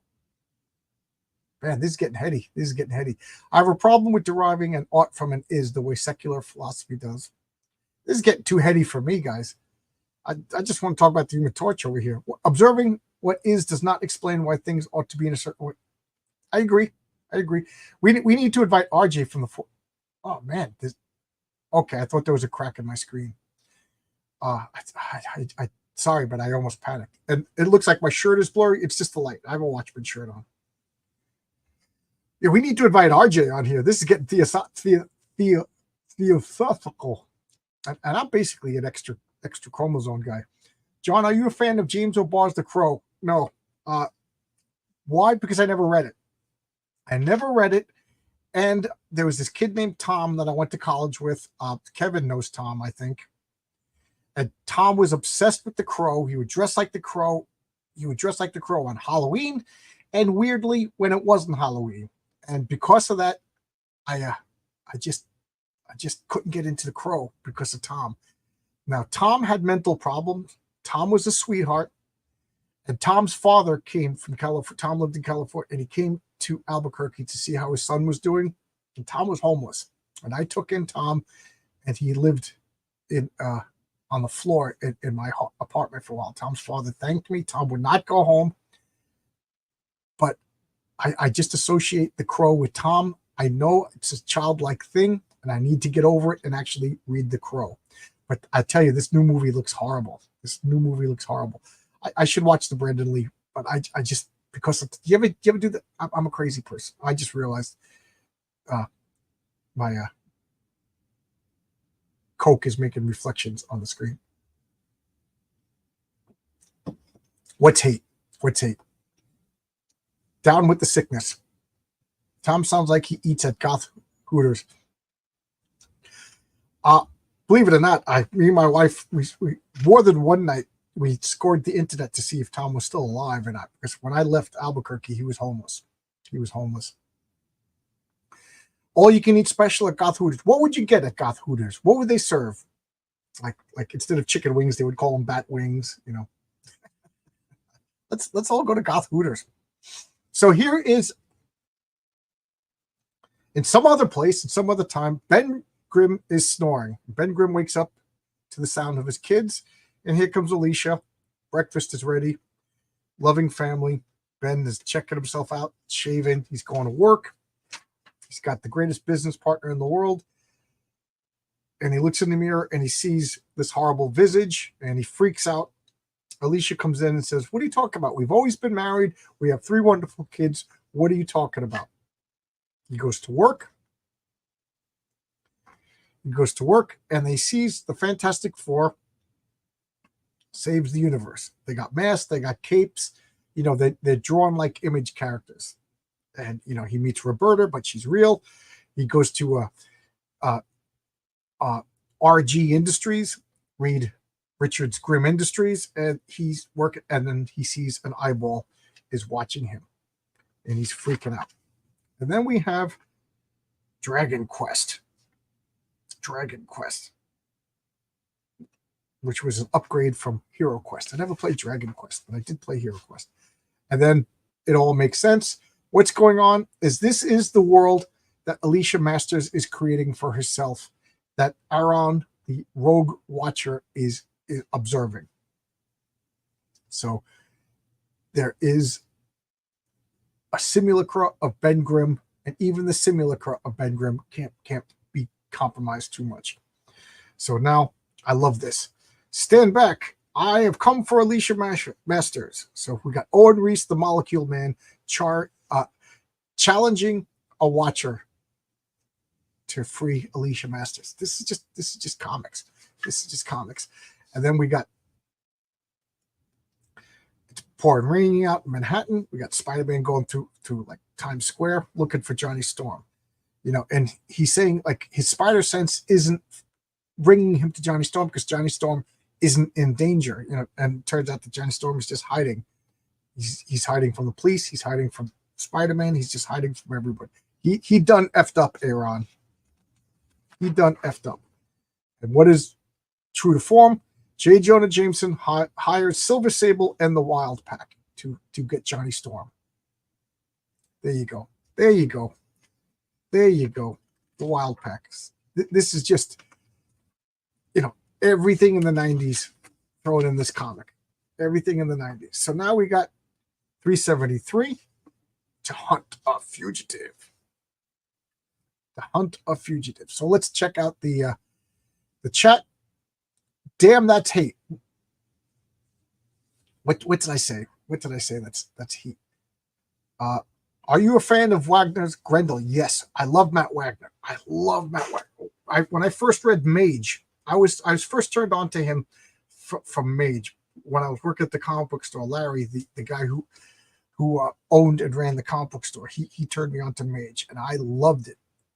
And that has got to be, if you look at the first issue of Mage, I don't know, I'm not a comic book artist, but that was the first time that I thought I could make a comic book. I'm not kidding. It really, really spoke to me. I was like, this guy's art is good, but it's not great.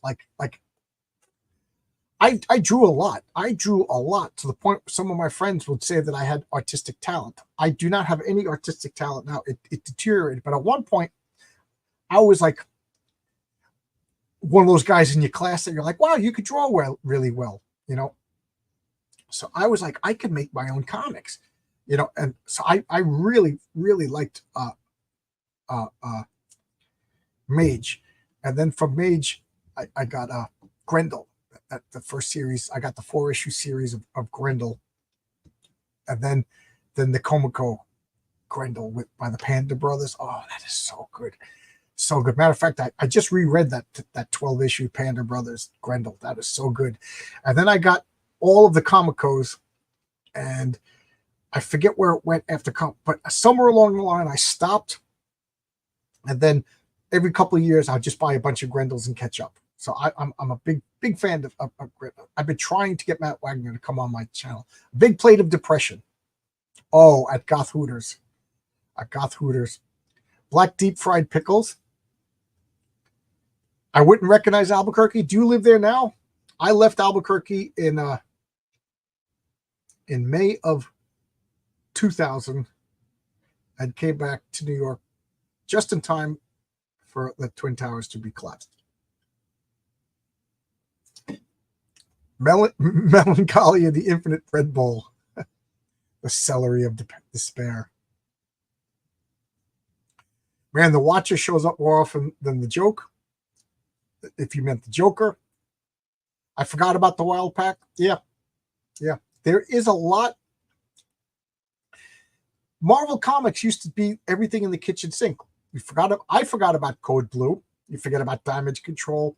You forgot about Blood Wolf. You know, it seems like Darkhawk is still lingering on. Thunderstrike. Marvel tried a lot of things, but I can't blame them for trying. But they didn't insist that they stay like they're doing with Kamala Khan. She ain't popular. Let it go. JJ is a menace. I'm going to bed. Absolutely. JJ is a menace. He is a menace. This is the Fantastic Four reimagined. Yeah. Yep. You'll see. I think they're in this. Am I a fan of Sam Keith's The Max? Yes. I was just talking about all of these things. I really like The Max.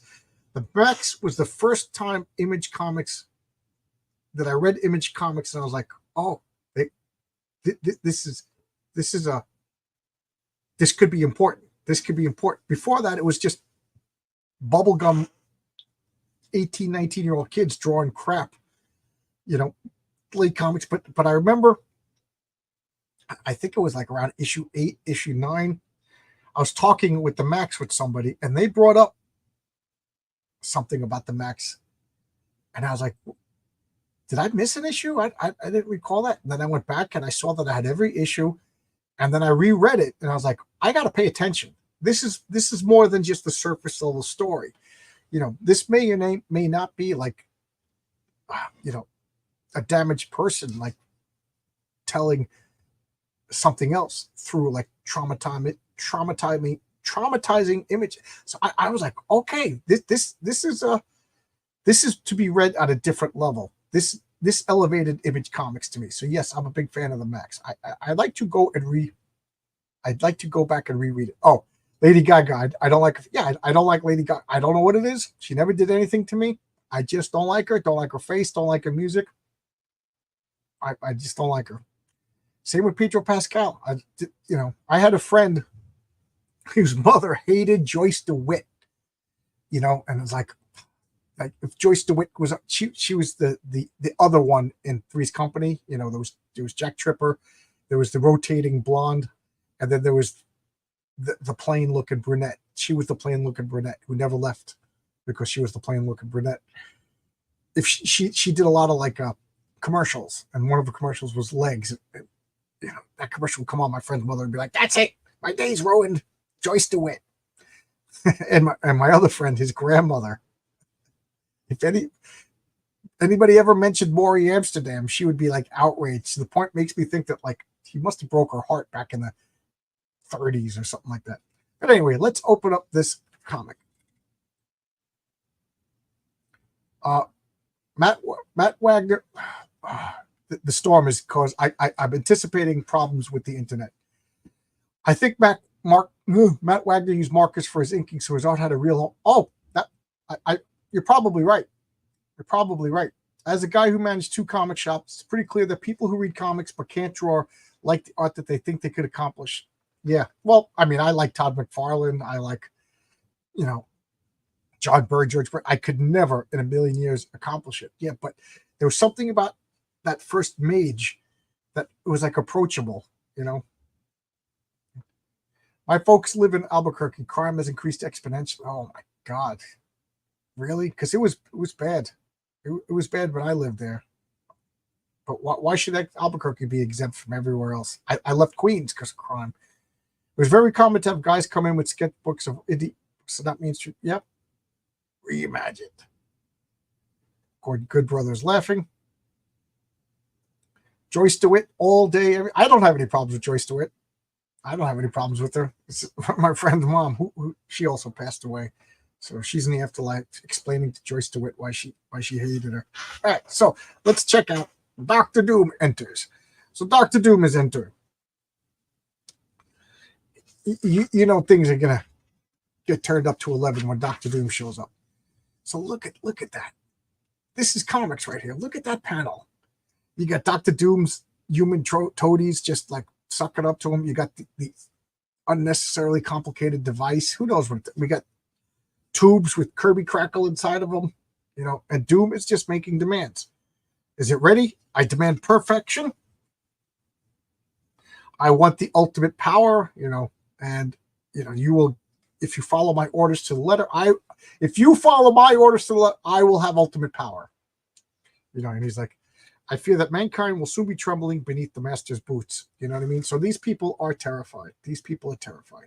And now we cut to Owen Reese under the control of the Puppet Master battling a rogue watcher. Oh, what guys, what else do you want? What else do you want? Dr. Doom, the rogue watcher, the molecule man, Puppet Master. This one's got it all, folks. This one's got it all. How did I miss this? How did I miss this?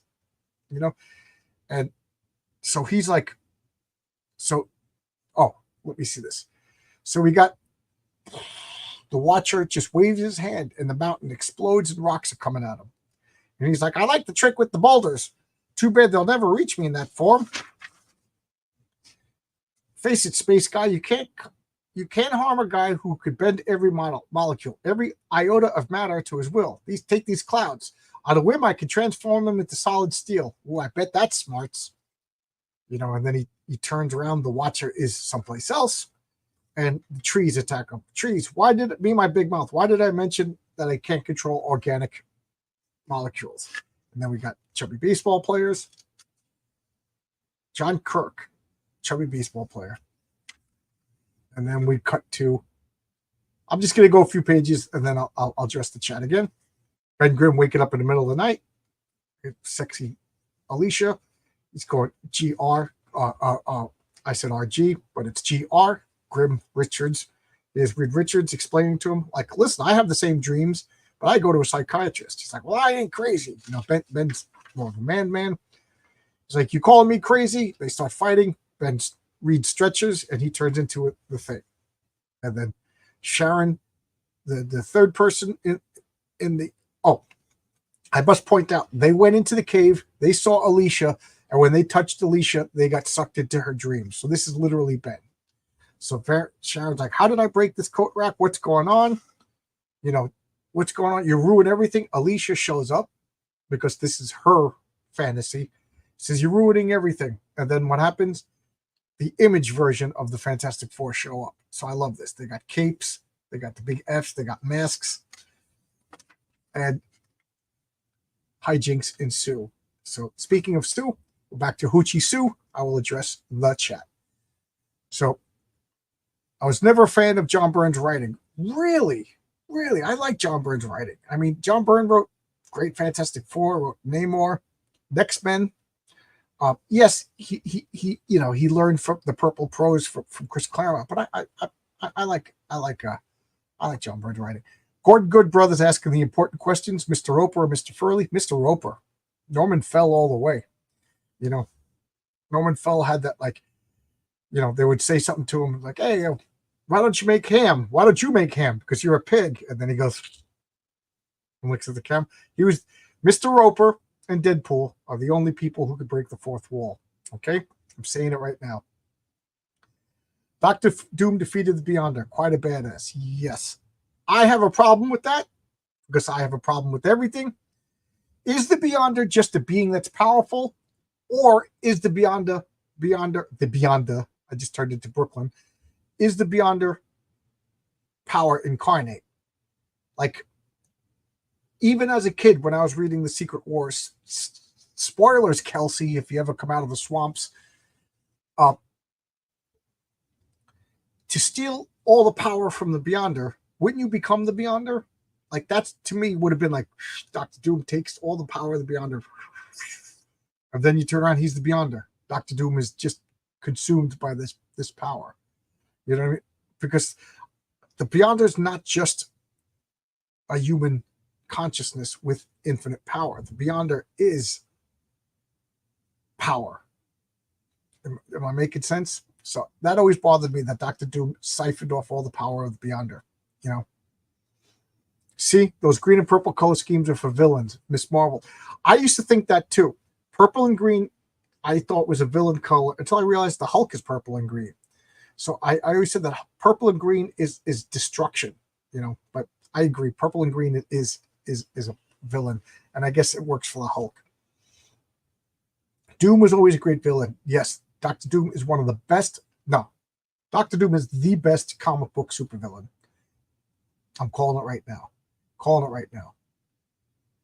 Not one of the faithful 50, huh?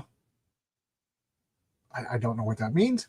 Oh, the 50,000. John Byrne. Yeah, John Byrne used to brag that he had the faithful 50,000. What are your thoughts on Robert Downey Jr.'s casting as Doom? I think it's desperate. I think it's desperate, and you know they already say it's multiverse stuff. Once you say multiverse, I don't know. I don't know. I just feel it's desperation. You know, can't control organic molecules. Can't control my mouth. Norman Fell. So I guess I won a bell. Oh, he's saluting me. Are you saluting me that I picked the right choice? I mean, I like Mr. Furley. Who doesn't like Don Knotts? But Norman Fell. Have you read Alan Moore's excellent Captain Britain run? Yeah, I have it on I got the collection. I don't have the actual comics. Yeah, I do have it. It's really different and weird. I'm a big fan of Alan Moore. Big fan of Alan Moore. And I know Alan Moore is a diva, and he could come on my channel and talk about how rotten comic book fans are, and I would just smile. You know, ladies, do I still have any ladies listening? K-pop, you still in the audience? I'm going to let you in on the most obvious thing that guys will put up with nonsense if the girl's hot. There's the hotness to crazy ratio. We all know this. I will also put up with insults and jerky diva behavior by how much I love your comics. So Alan Moore is near infinity. So he could come on my channel and talk nonsense. Fabian Nicieta, you're not that hot, Fabian, okay? You can't be that crazy because you ain't that hot. Beyonder without power is just a dude in a white leisure suit. Yeah, right. But you know what I mean? It's like saying the ocean is a guy with a lot of water. No, the ocean is the water. Beyonder is the Beyonder. I'm turning Bostonian. The Hulk is an anti-hero monster. So green. Yep. You know, yeah. You made me rethink purple and green, because I originally said that purple and green is the costume of a destructive force. You know, and then I was like, but wait a minute, it can't be evil because it's the Hulk. But the Hulk is a destructive force. There you go. No, that's Mr. Roper's Tinkerbell move. Yeah. Yep. What if it ends up being a what if? Tony Stark was Dr. Doom, bait and switch. Okay. It still reeks of desperation. You know. They know that the Marvel Universe needs a shot in the arm. But if it is a what if, that's actually pretty clever. I was always a little skeeved by Sue Storm's Skippy costume. Yes. First off, two things can be true. I like wholesome comics. Second thing, I'm not a prude. You know, I also like Omaha the Cat Dancer. You know, but everything in its place. For every season, turn. I like Reed Richards and Sue Storm as the wholesome mother father of the Marvel Universe. I really don't like this costume. I didn't like it in the 90s. I don't like it now. You know, so the Beyonder. Hey, Zach Tan's here blessing me. All right. Yes, all right, cool. I was stressing. Both the Hulk and Spider-Man started off sort of villainous. Yes, I've said this many times, and I'll say it one more time quick. Spider-Man was on his way to being a villain. Spider-Man was the next he was the next Dr. Octopus. He, you know, the first thing he wanted to do was profit on it. You know, he was like, you guys don't understand me. I'm a genius. I'm all about, you know, he was the classic incel, you know. Then he gets his powers and he's going to show the world. You'll rule the day, you know. And then Uncle Ben dies and he realizes, oh my God. And that grounded him, you know. So Peter Parker was a villain. He was a jerk. Read those Ditko comics. Those tan lines. I gotta admit, tan lines on girls are the sexiest thing. Sexiest thing. Tan lines on girls. My favorite Batman run was the Alan Grant. No, I was just looking at that today. I could only sit still for so long. I was picking up comic boxes and cleaning and organizing my room. It's almost there. It's almost there. And I was talking to Pops. Maybe I'll do a video, a walkthrough of my comic book room. But I was looking at those Batman, Norm Breyfogle, Alan Grant comics. It's funny. It's like poetry. It rhymes.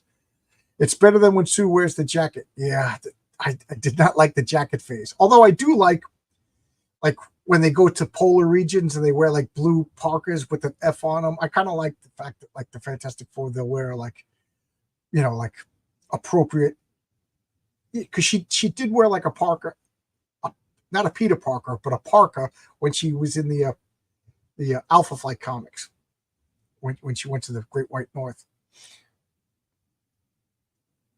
I like the fork as cleavage window. Yeah.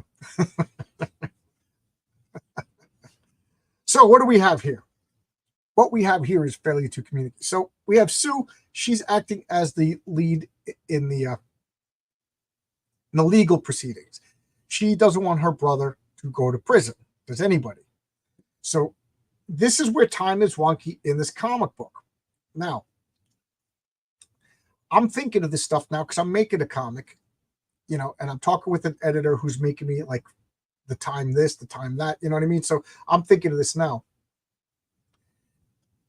How long is Reed gone? Because now, she's talking to lawyers and everything like that. She just had the, so, is Reed and Ben, are they gone for like a couple of days?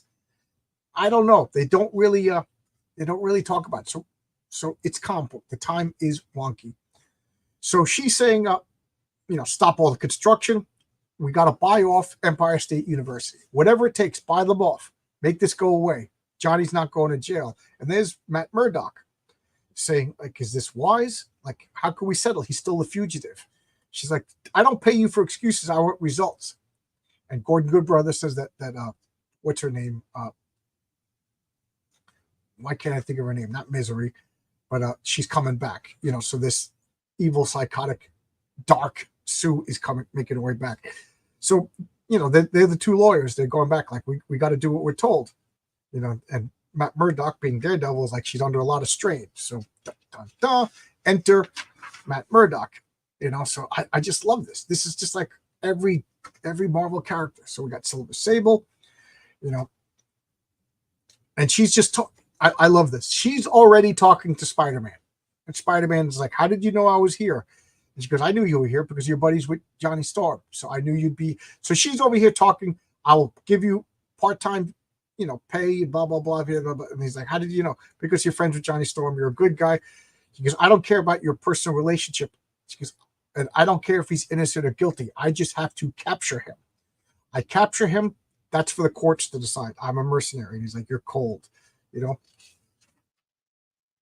And now we have the wild, what are they called? The Wild Bunch, the Wild Pack. They're chasing Johnny Storm. Johnny Storm is on the run, but now they got high-tech stuff, nets and everything like that, and he's flying around. Again, how did I not like this art? How spoiled were we as comic book fans? The Image Comics guns that are narrow, and firing at Johnny Storm. He's blasting everything. Just good storytelling. Good storytelling. Yeah, it was acid. It was filled with acid. Are you trying to maim me? So Johnny loses his poop. You're trying to maim me? I was holding back because I just thought you were good guys. But no more. Fool, man. He just comes raging out. Johnny Storm blasted. Look at this panel. Look at how cool this freaking panel is. Okay, focus. Look at that. Look at that. You could see the movement. You could see the concussive force. I've always said that the Human Torch is more than just fire. That there's concussive force. He's more like the Human Jet. And somebody gave me a name for a character that will definitely be in my comic. It's a character who has not been in my role-playing games, but he will debut in my comic books because the name was that good, based on my discussions of the Human Torch. So I had to write it down before I forget because I'm going crazy.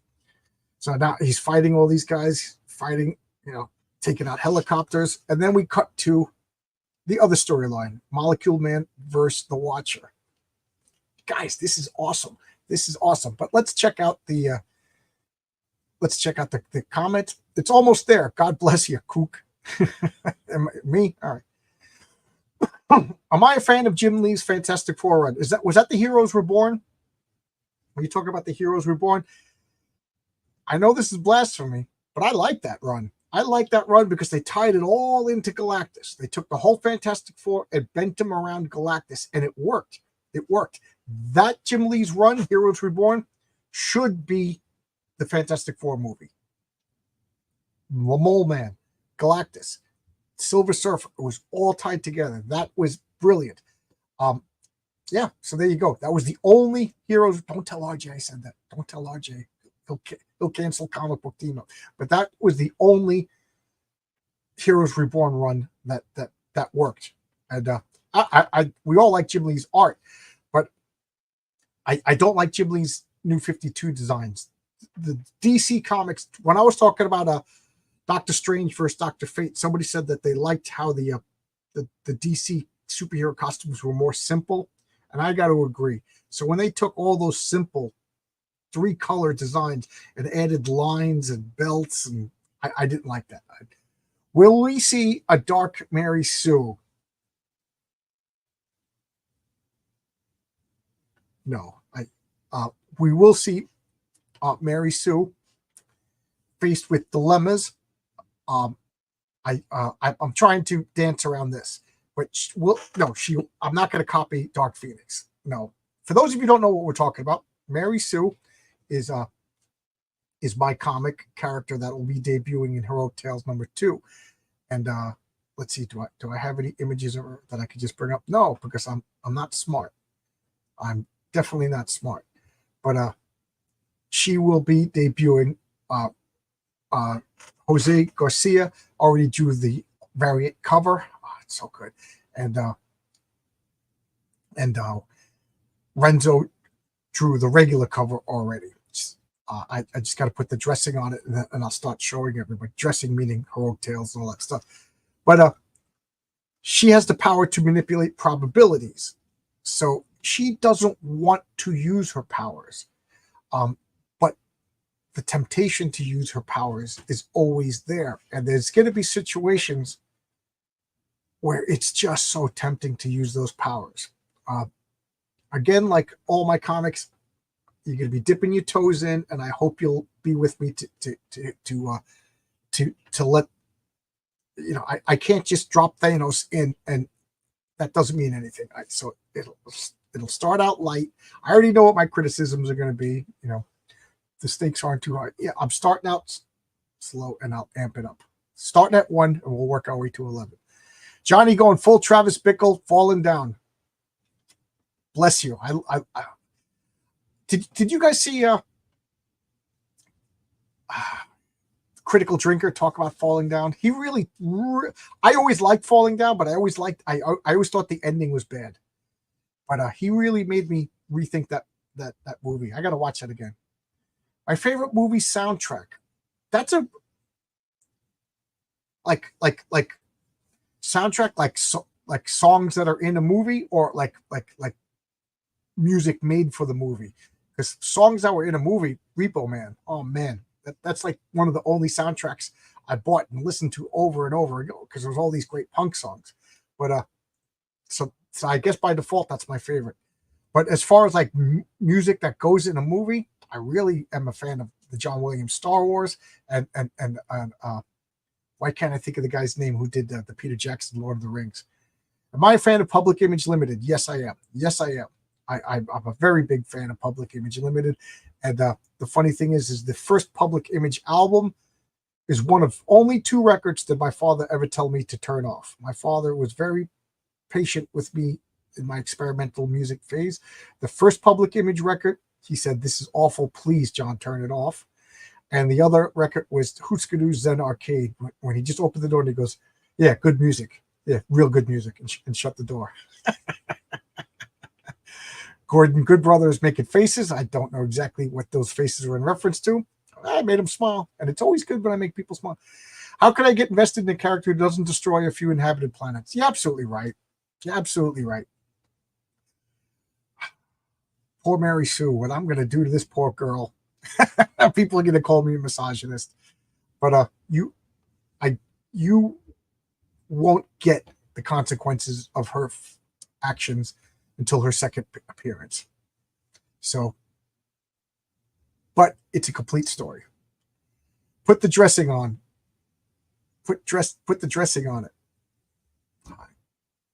Low stakes are underappreciated. Yes. You know, I want it to come in like the low tide, high tide, and then you're like, wait a minute, where's the water? Oh, and then you notice that a tsunami's coming. That's how I want Heroic Tales to be. Okay, so I already know what my criticism is going to be. Oddly enough, lower stakes have higher narrative chance of going badly. Okay, I'll buy that. Marcus told me months ago you weren't a fan of this era. Glad to see you changing your. Yes. I wasn't. And I actually bought these comics a couple of months ago, and they've been sitting on the stack, and I've been going past them. I said, you know what? I'm going to read them today. And I'm loving it. It's so much fun. Stippling, you're absolutely right. I was not a fan of this era, and I'm ready to go back and reread this entire run. You know, or maybe I'll continue reading after I read these 8 issues that I missed. No Thanos in Heroic Tales. No, but where do you see who the Thanos is going to be? My big character. I'm so proud of this name, and I'm not saying it because my name's all my character names end up in Dave Brink's comics. Genuine Comics. They're so good. You know how I know they're good? Because they're ripping me off. I love Dave Brink. If you're watching, it don't even bother me. That's how good your comics are. What do actions have to do with consequences? Yes. Yep. Melodrama is a superhero comics fuel. Yes, I agree. Best musical score to a movie is Lethal Weapon 2. The whole album sounds like an Eric Clapton, David Sanborn jam section. You're going to laugh at me, but I've never seen a Lethal Weapon movie. Not a fan of action movies. I just saw Die Hard for the first time in May. John, are you a fan of the industrial music genre? I tried. Are you talking about bands like KDM, FM, and I like Ministry. I'm trying to think. Palehead, but that's Ministry and Ian McKay. Name some bands. I'm blanking. But I like Ministry. I do not like KM, DFMM, and Niter Ebb, bands like that. Tsunami, that'll be her cousin from Vietnam. I have not seen the Roger Corman Fantastic Four film. I really want to. It's a shame that is the most comic accurate movie. John Thanos is Johnny B. Bad. It's a good name though, but no. Spoilers! Spider-Man comics were awesome. Fighting a bad guy who terrorizes a neighborhood.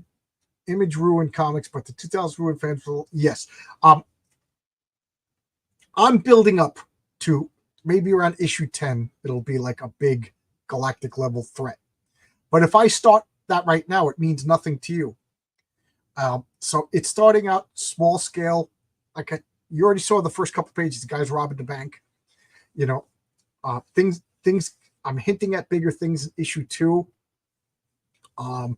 Issue 3, you should start understanding just how big my world is going to be, and then issue 4.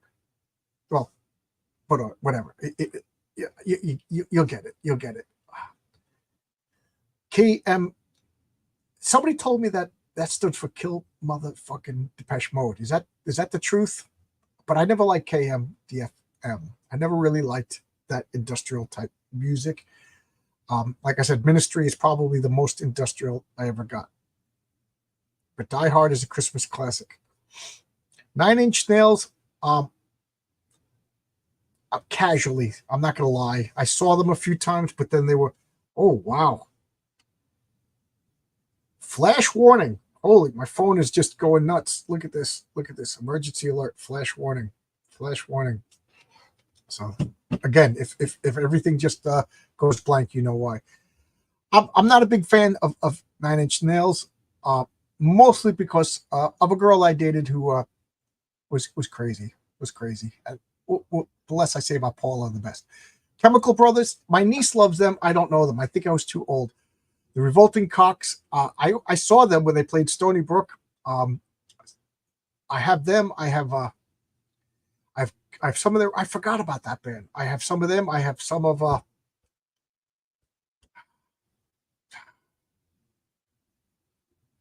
Why can't I think of the name of the band? But the name of the song is Big Black. Big Black. Songs about effing, rape, man. I forgot. These are all industrial. So yeah. But they were all produced by Steve Albini. So I think I'm more of a fan of Steve Albini than that. You don't really want to see the Roger Corman fans. It's silliness and crazy and gets worse by the minute. I'm a fan of Roger Corman. I'm just throwing stuff against the wall. Depeche Mode, I do not like Depeche Mode. I never liked Depeche Mode. I tried to get into Depeche Mode, but when Depeche Mode were at their height, I was at my punkest. And I was like, I don't like that. That's for girl. You know. The Art of Noise. The best thing about the Art of Noise was when they worked with Tom Jones. I just want your extra time and your kiss. I want your kiss. Who cares about the planet? What's going to do for it? Yeah, Characters Week. So, do you have a Patriarch's Road Gallery? Is he more of a single Nemesis character? If you can't answer, no. Yes, I have a Rogues Gallery in my head already for him. Issue number 1 debuts 2 villains. You already saw Boss Moxie. And I will be revealing the next villain. Nick is doing. I just got the cover for Mike Gustovich. It got colored today. I just approved it, and Nick is now going to do the trade dress. So I will be showing the cover, which has the villain on it. So I will be debuting the villain. But you've already seen hints with these robotic insects and everything like that. Yes. So you already know 2 villains. In issue 3, you're going to meet 2 more villains with a hint of a third, and then you're going to see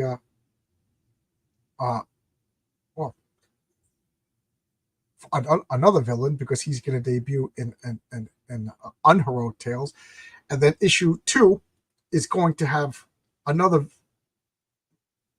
the Lex Luthor type villain, Philip Manning. I already told about him, so that'll have his origin if I hit the stretch goal. I'm going to do it properly this time. But yes, I have a proper Rogues Gallery.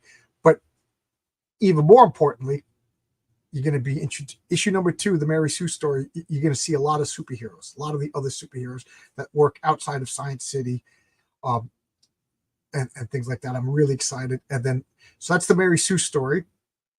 And then the Patriarch story, next issue. 2 superhero characters that I absolutely love. I'm smiling just think I love them so much. My friends who role play, they love their NPCs. I made them up. My friends love these characters. Matter of fact, they'll play villains and they get excited when they get beaten by these 2 superheroes. I just love them so much. I hope you guys love them as much as I can't wait to make cards about them. I love these 2 characters. I love them. I'm excited. I love my character. I hope you guys, if you guys like the comic a tenth as much as I like this comic, you're gonna love it. I really do. I hope you guys like my comic. I'm nervous, but I'm excited at the same time. And I already know I got some people that are gonna hate it no matter what. I already know that. I have hardened my heart against that. Grape Man. I love Kraftwerk. I love Kraftwerk. Okay. I love Devo. I love Kraftwerk. Okay. So there you go. Kraftwerk invented electronic music. I loved Kraftwerk. If I hit this little key, it plays a little melody. I always used to joke around saying, can you just imagine like you got a bunch of like Motorhead guys and they just stumbled in, accidentally seen Kraftwerk? They'd be like, what did I, and I love Motorhead. I'm excited about this world you're building. Thank you. I talked to Scott Bizarre the guy who owns Fantasy Games Unlimited, who puts out Villains and Vigilantes, and he suggested, he goes, how about when you got a couple issues under your belt, you do a resource book for Villains and Vigilantes? So like right now, mini commercial, like here's the card for the Patriarch. Yes, it's bent up. I took the bent one out as my card, and I didn't want to take any other cards out because I don't know. I'm hoping that I sell out. So this is the card, and then this is the back. I just love how wonderfully Red Crow. Let me. No offense to Woodrow, but I'm just going to clear your comment. But I just love this. So this is everything about the Patriarch. His real name is Jim Kelly. The Patriarch, good. He's 46 years old in this comic. So he's been a superhero now for 22 years.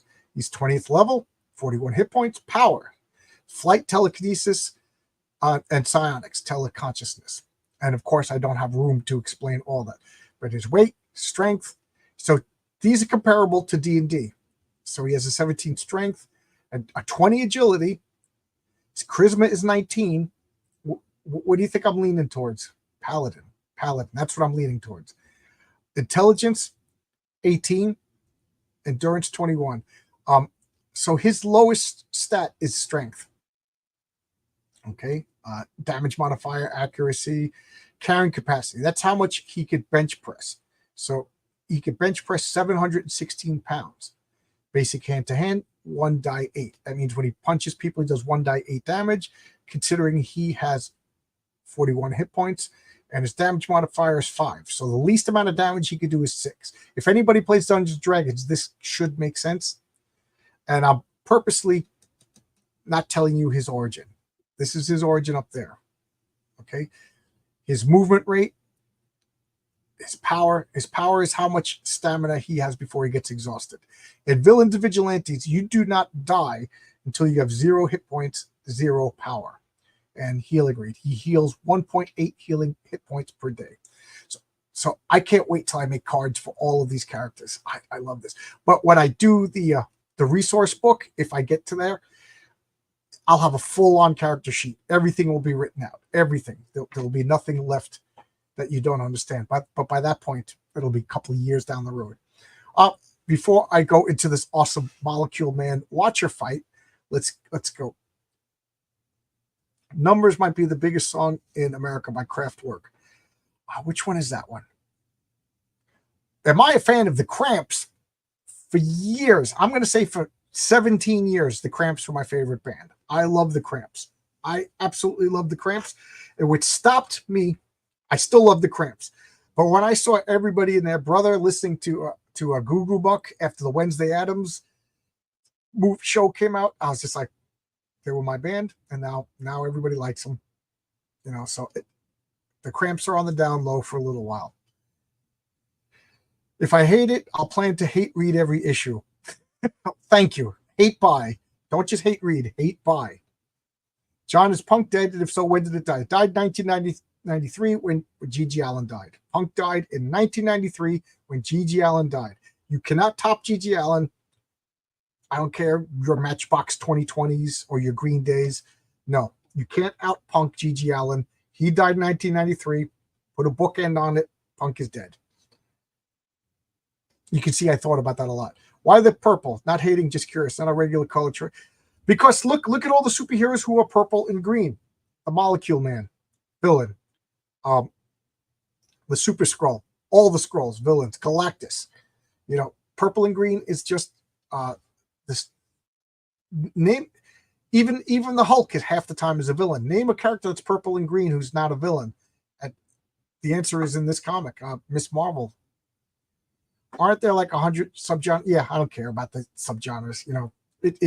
There comes a point where we just get anal. Like when you talk to a guy about metal, that's Norwegian death metal, and this is doom gloom metal, and that metal. There's pop metal, and then there's heavy metal. There's punk, and then there's pop punk. If you have telekinesis, you don't need strength. Yes, but he's also needs to work out. He wants to stay healthy. He's got 7 kids. John, are you a fan of The Cure? I've resisted The Cure for years. I just didn't like that big crybaby's face. That's the it. And I would not admit that I like the songs, but you know what? Enough's enough. I like The Cure. I like The Cure. You know, especially early Cure. I like The Cure. Numbers of the song. Oh, I don't know. But there's one Kraftwerk song that I absolutely love, like unironically love. I can't think of it. And this collar is driving me crazy. Are you a fan of black metal? I don't know what bands. Again, I don't really know the subgenres and all that stuff. So I don't know. Like, name a band, I'll tell you if I like the band. But I love stoner rock, like bands like Fu Manchu, uh, Cadaver. Oh my god, I love Cadaver. I love what's the other band? Freedom Hawk and The Sword. So are they black metal? I don't know. I stopped paying attention to some categories years ago. And again, if anybody wants to join in, you don't have. Anybody wants to join in? Bueller, pop in. You don't have to look at Robert Smith. You're right. I don't have to look at Robert Smith. Oh God, this. I think I have to. Well, not now, but after we're done, I think I have to take this off and redo the pants. It's driving me crazy. This is the worst. Just wearing this is the worst part of that and my insurance doubling. All right, so I'm all caught up in the comments. My Chemical Romance. I don't know My Chemical Romance. I know my niece likes him, and my niece is 20 and I'm 56, so maybe I just don't know him. So we got the Molecule Man, Owen Reese. How great is that name, Owen Reese? Being crushed by these, and he finds out they're not really trees. It's not organic. It's rocks that made themselves look like trees. So he just disperses them, and you can kind of see a tiny little smile on the Watcher. So I think the Watcher is playing games. And now you can see his hands coming behind his back and just attacking him. And this is so clever. This is so clever. This is just awesome. I was like, I'm proud of you guys. So the Molecule Man is dissolving this icy hand that's coming to attack him, and he's bragging, like, look, you can't defeat me. I could do this all day. And then the Watcher just puts a void. What's this? You've encircled me in some kind of void. There are no molecules near. Nothing to use against, not even air. And defeats the Molecule Man. Brilliant. So good. And then the Puppet Master knows that the jig is up because he loses his connection to his puppet. And then we cut to the Fantastic Four fighting the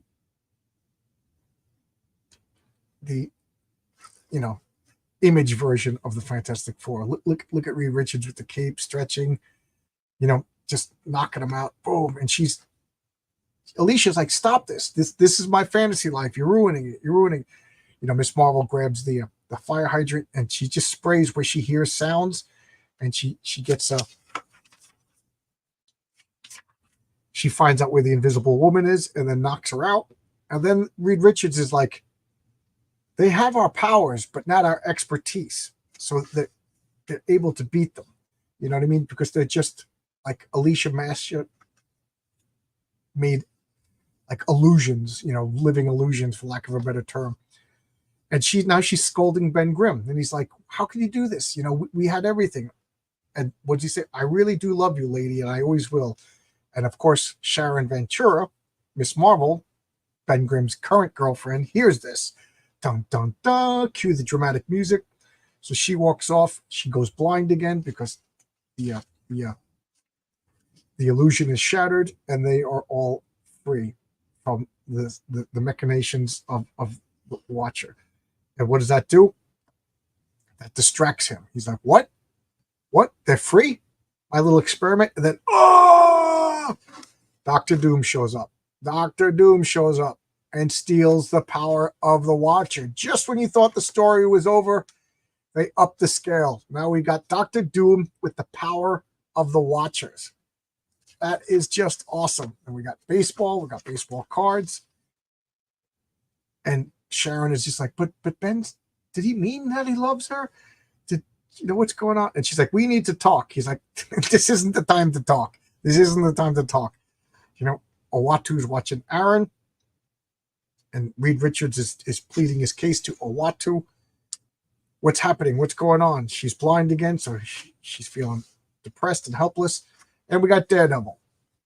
Daredevil is swinging around, observing Silk. What's her name again? Silver Sable, Spider-Man. They're all talking, and he wants to get to. Human Torch wants to get to Johnny Storm first to give him a fighting chance. Owen is like, what's going on here? I'm out of here. I don't even know what I'm doing. He realizes he's being duped, so he flies back home. And here comes Dr. Doom with this doohickey containing the power of the Watcher. And there we go. That was just awesome. Should I continue? I've been going for 2.5 hours. Should I continue? Because this is the comic that's next. I will address the chat while you guys are telling me. My Chemical Romance, Spandau Ballet, they were around. I don't know anything about them. Am I a fan of the Smiths? I love the Smiths. They were like my secret band that like I was afraid to admit that I liked, but I love the Smiths. Big Smiths fan. Oh my God, do I love the Smiths. You could be joking, but I love the Smiths. Spandau Ballet, I don't really like. Billy Idol, don't get any more punk than him. The only Billy Idol album I have is his first band. What is the name of his first band? With Trying to Forget Your Generation. What is the name of Billy Idol's first band? But that's the only Billy album I have. His first band. The Watcher says night night. What is my favorite Stanley Kubrick film? Clockwork Orange. I was obsessed with Clockwork Orange in high school. I love that. I read the book. I love Clockwork Orange. I like The Shining, but I love Clockwork Orange. I went on a kick of Stanley Kubrick. Eyes Wide Shut. I believe all the conspiracy theories that they killed him and took the worst takes because that movie is just awful. But Eyes Wide Shut scares me because I do believe that there are societies of people that believe in that kind of nonsense. Love Sharon as the Clay thing. Missed that version of her. Yeah, she got cured by Doom to be a spy. Dr. Doom is a natural thief. Yep. They should have called her Mud Pie. There you go. Mud Flaps. No woman wants to be called Mud Flaps. Or maybe not. I'll say it again. God, I love that costume. Generation X. Thank you. I got the Generation X album. It's a good album, too. Those are good costumes. There you go. Generation X. X is the name of the band. Yeah, Generation X is Billy Idol's first band. X is another band, which is another one of my favorite bands with Exene Cervenka, John Doe, DJ Bonebreak, and Billy Zoom. I love X. Ironic. Are you a fan of Christian Death? Is that a band or just Christians dying in general? Because I never heard of the band, and I'm not really a fan of anybody dying. 1992 was bittersweet. Marvel started going downhill slowly, then the rebirth was the beginning of the end. Yes. It's going to be hard to talk about this with Tom DeFalco because he oversaw the worst part of Marvel's, except for now. Well, there you go. The saving grace of Tom DeFalco's tenure as editor-in-chief is that it's no longer the worst period in DC history. So should I continue? Bueller? I got 66 people watching. Wow. I would have been embarrassed if nobody showed up. 66 people for me is a lot. Again, here's the link if anybody wants to pop in. Should I continue? I got Don't Stop the Rock. DC Miller. How you doing, DC Miller? How you doing? DC Miller used to be my late night buddy back when I was home when I had my hernia surgery. I was doing a lot. There's just hair in my eyes driving me crazy. I'm trying to get rid of it without taking off my glasses. All right, so hope that got rid of that hair. But DC Miller was like the only guy who, when I was playing board games, he would pop in and me and him would talk. Okay, I'm getting the thumbs up. If I'm good. I just don't want to overstay my welcome. Okay, Logic. Pop in. Come on in, Logic. Come on, Tony Grigo. Come on, guys, pop in. It's lonely. I'm lonely. And I'm scared. I'm scared of the thunder. I'm just looking at my phone. Can you see? Yeah, can you see? It's just telling me that it's storming out. Okay, so all right, let's open up 374. Okay. As far as I'm concerned, that is a great splash page.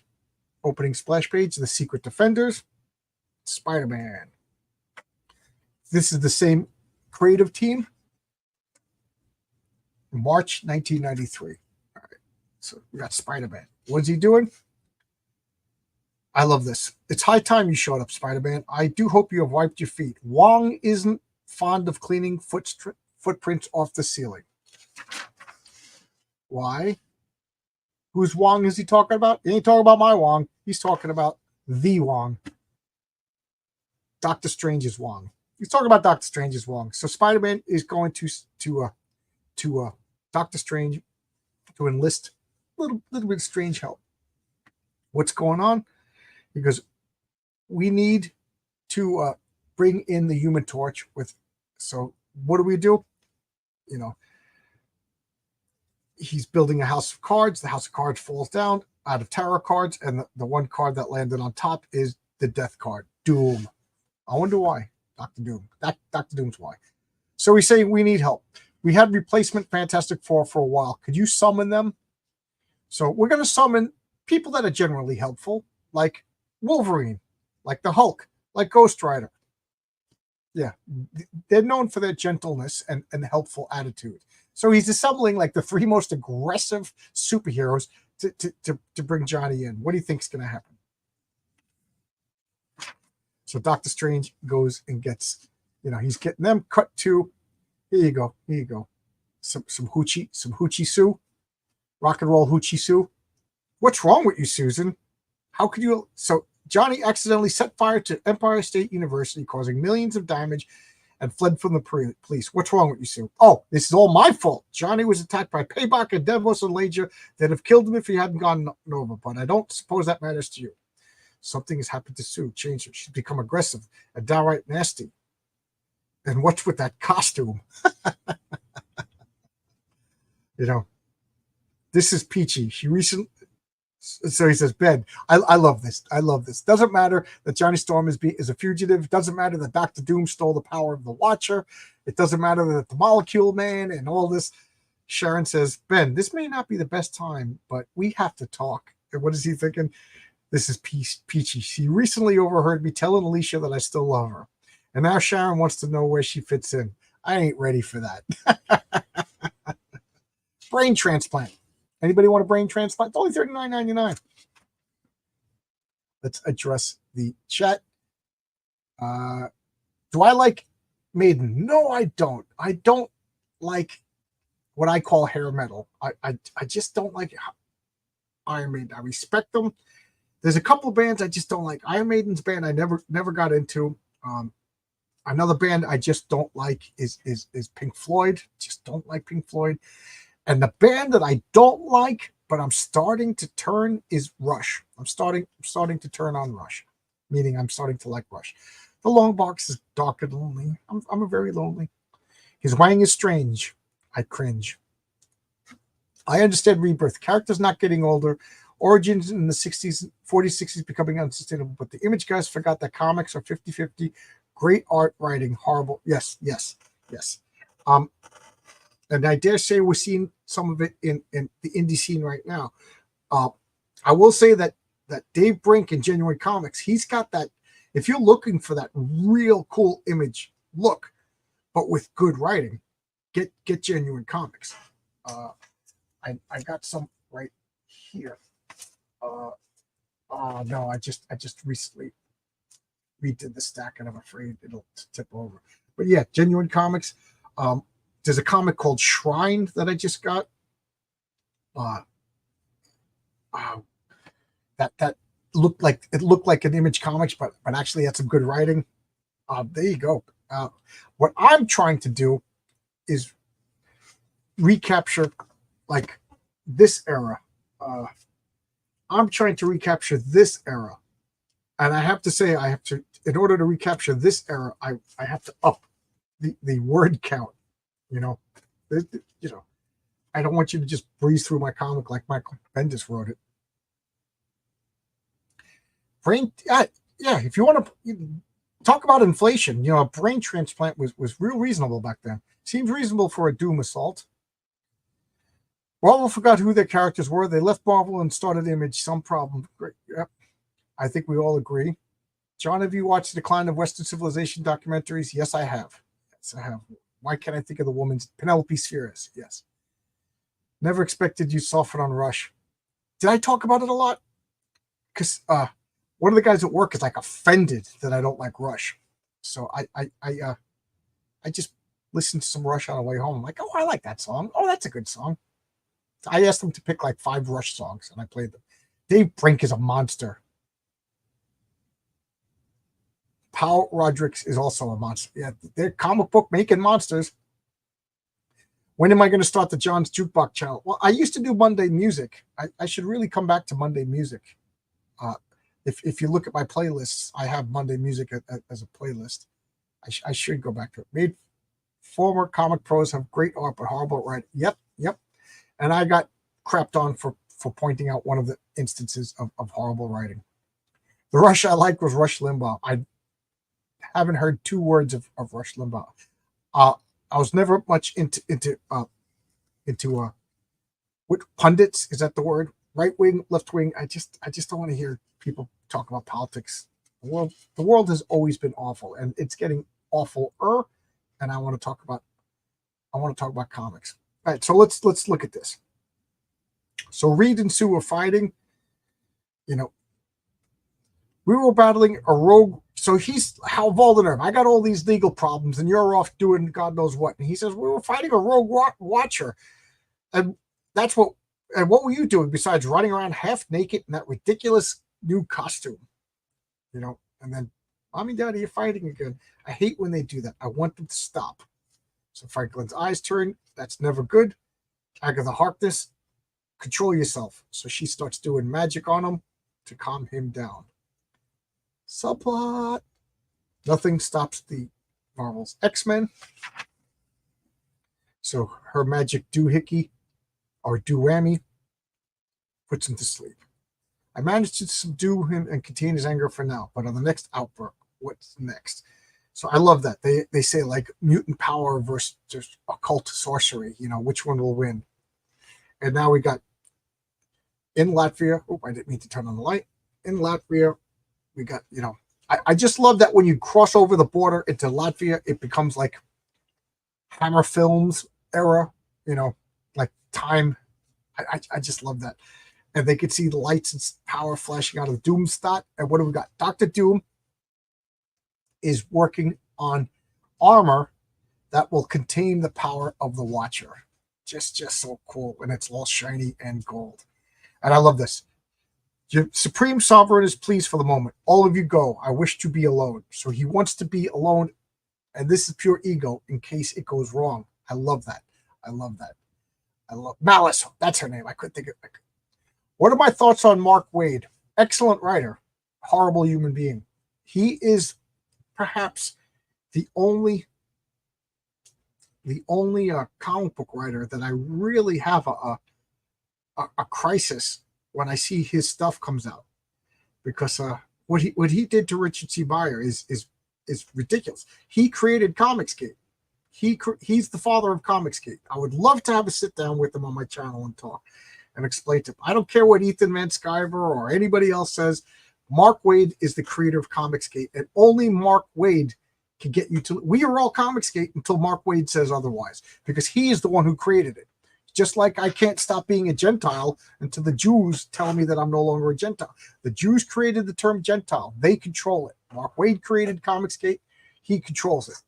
Sorry, that's the way it works. The creator gets to control it. Pundits, commentators, either one is fair, I think. Okay. Ooh, that's going to draw some Malice out. Yes, Malice is the name of the evil dominatrix, Sue Richards.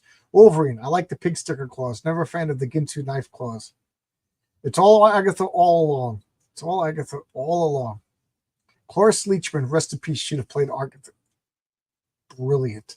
Brilliant casting. Absolutely brilliant casting. Not necessarily on Disney Plus. Latveria, not Latvia. Latveria. Yes, yes. Latvia is a real place. Good Brother is crying. At the death of Cloris Leachman. I love Cloris Leachman. Did you guys see what's that movie with Sybil Shepherd? What was that movie with Cloris Leachman, Sybil Shepherd? The Last Picture Show. That is excellent. I actually went and bought the book. It was excellent. Oh my God. That was so good. I recommend The Last Picture Show.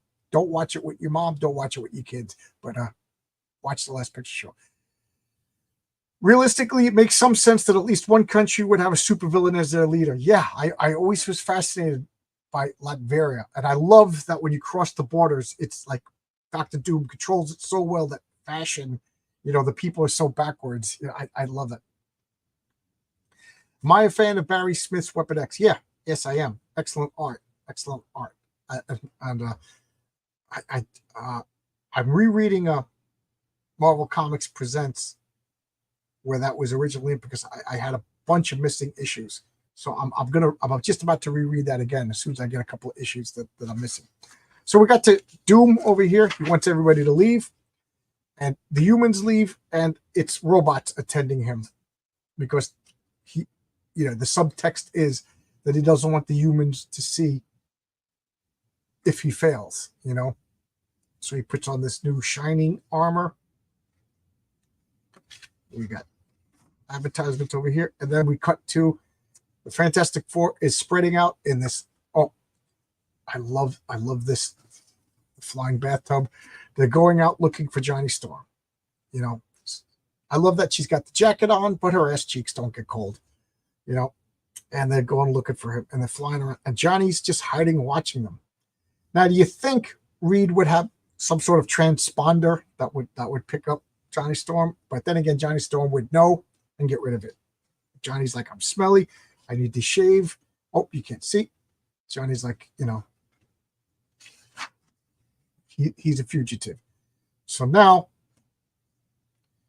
what are they? The Secret Defenders, so Doctor Strange, Smart Hulk, Spider-Man, the Jack Ketch, or Dan Ketch, rather, Ghost Rider, and Wolverine. And he says, I don't even need my tracking senses. I can smell them. So he's smelling them. He goes, let's not beat him up.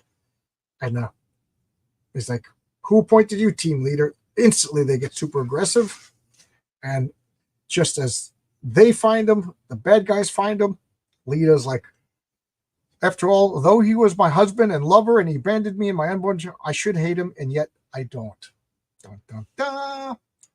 Hey, Flame Face, how's tricks? So you're coming with us, because you fat chance, So he calls the Fantastic Four, hijinks ensue, and right away they attack. So he jumps up, Hulk just claps and knocks out his fire. He's like, come with us, Johnny, don't get crazy. And then the thing just punches the Hulk. How cool. That is a great panel. That is a great panel. We got Hoochie. He's got everything for you, Tony. Tony, you paying attention? You got Hoochie Sue, rock and roll Hoochie Sue, and we got the Thing punching the Hulk over here. You got Wolverine. There's everything in one panel for you, Tony. Tony Gricko, you still with us? Everything you want. And then Ghost Rider looks like he's laughing. He goes to he's like, listen, Richards, these claws are made of adamantium. They can cut you. And then Ghost Rider, I didn't know that this Ghost Rider could do this, but he throws like ninja stars from his chain. And Sue puts up a field, and then she puts up a field protecting, she puts force fields around Wolverine's claws. Excellent. Excellent. That pretty much takes care of the danger of Wolverine. You know what I mean? And I love this. He goes, nice guess, Ghost Rider, but I was only going to form an invisible force field to protect me and my darling spouse. Thanks for the assistance, sweetheart. Anytime, honey buns. I don't like when Reed and Sue fight. I don't like when Mommy and Daddy fight. Human Torch is blasting Ghost Rider, and Ghost Rider is just like, listen, dude, I could deal with Hellfire, I could deal with you. Miss Marvel is fighting Spider-Man, and this is like the only Spider-Man's not going all out. You know, he's like torn. He's torn between two lovers. He's feeling like a fool. So, you know, doesn't even tell her he's sexy, and he sprays her in the face with some web fluid. And Hulk and Thing are just fighting. And Hulk is making short work of Ben Grimm, you know, just pounding him. Hulk just goes smashing through the ground. And then I love this. Reed Richards is beating Wolverine. I love that. Reed Richards is beating Wolverine until the Hulk comes and saves Wolverine's butt. And then we cut to the Inhumans. Guys, this story's got everything. The Inhumans are now involved. I love the Inhumans. Let's look at the comments. Latveria is more fascist, but more content Disneyland. Yeah. Disneyland is only slightly less fascist. Chairman Mao came to the closest to a real-life Doctor Doom, even offered $100 million of his own. Even offered, I know. Don't you think, what's his name? Crazy Asian Elvis, Kim Il-jung. He should just wear armor and walk around as Doctor Doom. You know what I mean? He should just do it. Commit to the bit, right? I prefer the blocky and modular FF vehicles to the sleek. Yeah, I agree.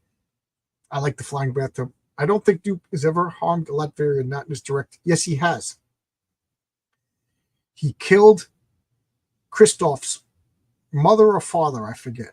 He killed and then regretted it and then adopted Kristoff as his heir. So yes, he, in a fit of rage, he has killed the Latverian. Thanos or Darkseid, Swamp Thing or Man Thing. If these are topics for its clobbering time, we'll save them for its clobbering time. But I like Swamp Thing. Swamp Thing is one of my favorite characters. I love Man Thing, but Swamp Thing is one of my favorite. Thanos or Darkseid. I like Darkseid better. Darkseid to me has a little bit more gravitas. Thanos, hate to say it, but once everybody and your grandmother knows about Thanos, it kind of ruins a little bit of the mystique. Hoochie Sue, parody of Ghost Rider who could suddenly change the plot. There you go, Zach-Tan. I'll crowdfund it. Thanks, babe.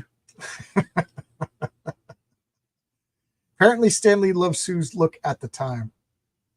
Stan Lee loved this look at the time. Stan Lee will say anything. He loved the organic web shooters. Why didn't I think of that? You know, whatever's the hot moment, Stan Lee loves. You know, he's a showman first. He's a huckster first and foremost, and there's nothing wrong with that. It gets better when Reed isn't in the series for about 12 issues. Yes, as far as I know, they were going to kill off Reed Richards, but then the fan outrage brought him back. And to me, that was the beginning of the concentrated attack on Reed Richards. You know, I always say Ben Grimm is my favorite. Reed Richards is my second favorite. You know, Superman, Ben Grimm, Reed Richards. Those are my favorite characters. I used to like Cyclops, but that whole abandoning his kid just really, really hurt him as far as I'm concerned. Wolverine does need to breathe. Yes. How do you kill Wolverine? Chain him up, throw him in the water. You can't regenerate from drowning. That'll kill Wolverine. Submerge him in acid. You know. Kim Il-jung is not inventive enough. I know. Shameful, Doom. Shameful. Do crimes of passion count? As far as what? They're crimes. Stan Lee's job was to like everything Marvel. Yes, you forget. He retired. He's been a long time retired, and he was paid $1 million a year to be Marvel's cheerleader. So of course he liked everything Marvel. Not a bad gig, is you're absolutely right. Darkseid is far more powerful than Thanos. Take away the Infinity Gauntlet, it's not even a conversation. I loved Earth X. And when I read Earth X, that makes me think that Alex Ross had more to do with Kingdom Come than we think, you know, because Earth X was Jim Kruger was that the writer, and so Alex Ross, that was his vision, and I think Kingdom Come was Alex Ross, and Mark Waid was maybe there to help Alex Ross a little bit better. But that's my theory, because I don't like Mark Waid. But Thanos seems like a stranger. I was never a fan of Reed, too smart to always solve the threat. Okay, I'm not going to argue with a man who stipples. It's not smart to argue with a man who stipples. I don't know if they ever did have Mr. Fantastic do a heel turn. If you read the first 20 issues of the Fantastic Four, Reed was a sinister jerk. And he actually got nicer as time went by. So he started out, because I don't think they didn't really flush out the Fantastic Four characters. They kind of just evolved as they went along. Batman can breathe in space. Can Wolverine breathe in space? I didn't know Batman could breathe in space. I love Kingdom Come. Kingdom Come was awesome. I loved that without Superman, all the superheroes became jerks. And then when Superman showed up, he was like, Daddy's home, and he's going to spank everybody. It was very reverent the way they treated Superman. Thanks. 8 isn't a conversation between Darkseid. It isn't even a conversation against Darkseid without the Infinity Gauntlet. Oh, okay. Wade just did dialogue for Ross and King. Okay. Again, I don't argue with the man who stipples. Don't argue with anyone with stippling level of patience. Batman can't breathe in space. Favorite Elastic Guy? Reed Richards. Reed Richards. I'm going to catch hell for saying this, but only Joe Cole could do Plastic Man. Okay? Plastic Man doesn't belong in DC, doesn't fit, and the costume is horrible, but it works when Joe Cole was doing Plastic Man. Anybody else doing Plastic Man, it doesn't work. He's not a goofball. Plastic Man was the straight man in his stories. The world was crazy. But he's not Jim Carrey. Strangler, not Stranger. I didn't like the Elongated Man just because I named the Elongated Man, but I grew to like him because they actually gave him a personality in the Bwahaha Justice League. Stretch Armstrong. Do you remember Stretch Monster? All right, so let's get to the Inhumans. So the Inhumans, look at this. Look at this. It's just awesome artwork over here. So this is the city of Attilan on the blue area of the moon. Now, of course, me being a crazy person, I'm thinking, do they have machines that, like, is the gravity in Attilan regular Earth gravity? Because the Inhumans lived and evolved on Earth, and now they're on the moon, and the moon's gravity is only 1/6. So they must have gravity compensators. And do the gravity compensators work outside in the blue area of the moon? Because in X-Men 137, we established that the blue area of the moon has normal moon gravity. So these things need to be addressed when you're an absolute comic book freak like myself. So the Inhumans are noticing that a rocket is being launched towards the moon. So they are getting ready for attack, but the rocket moves and it's going towards Uatu's home. So here's Uatu with Aaron being imprisoned, and boom, I am Doom. So Dr. Doom is attacking the Watcher.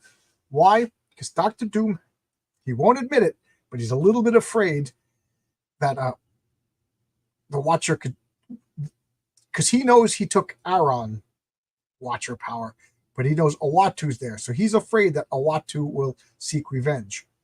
You know what I mean? Meanwhile, Uatu could care less, but Doom is projecting. Everybody has to be like Doom. What would Doom do? Doom would take out anybody who's a threat. So he's thinking Uatu would take out anybody who's a threat. So he's attacking Uatu when he didn't need to. Just great writing. Great writing. And then we got Ed over here. And then we got, check out this page. Check out this page. I knew the ramifications, but I was always confused. When did this happen? When did this happen? Because I didn't realize I missed these issues. So Sue Storm is beating up Wolverine. I like Wolverine, but he's not supposed to be the powerhouse. He's cool. We all like him, but he's not supposed to be the powerhouse that we make him out to.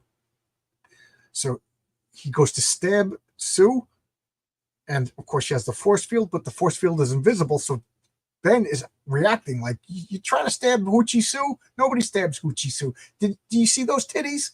Everybody sees those titties. You see that costume? Look at that. So he throws Logan down. Look at that. Just throws him down on the ground. And then Wolverine just lashes out. Nobody better get my path when I got a man on. Nobody. It just slashes Ben in the face.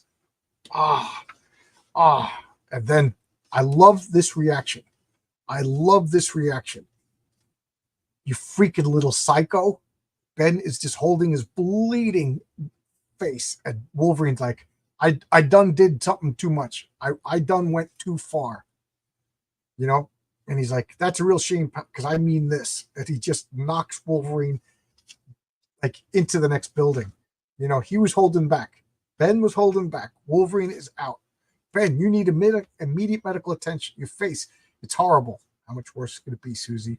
I wasn't exactly, Luke Perry at the start. And look, Doctor Strange is just standing there. Does anybody know a doctor? Doctor Strange.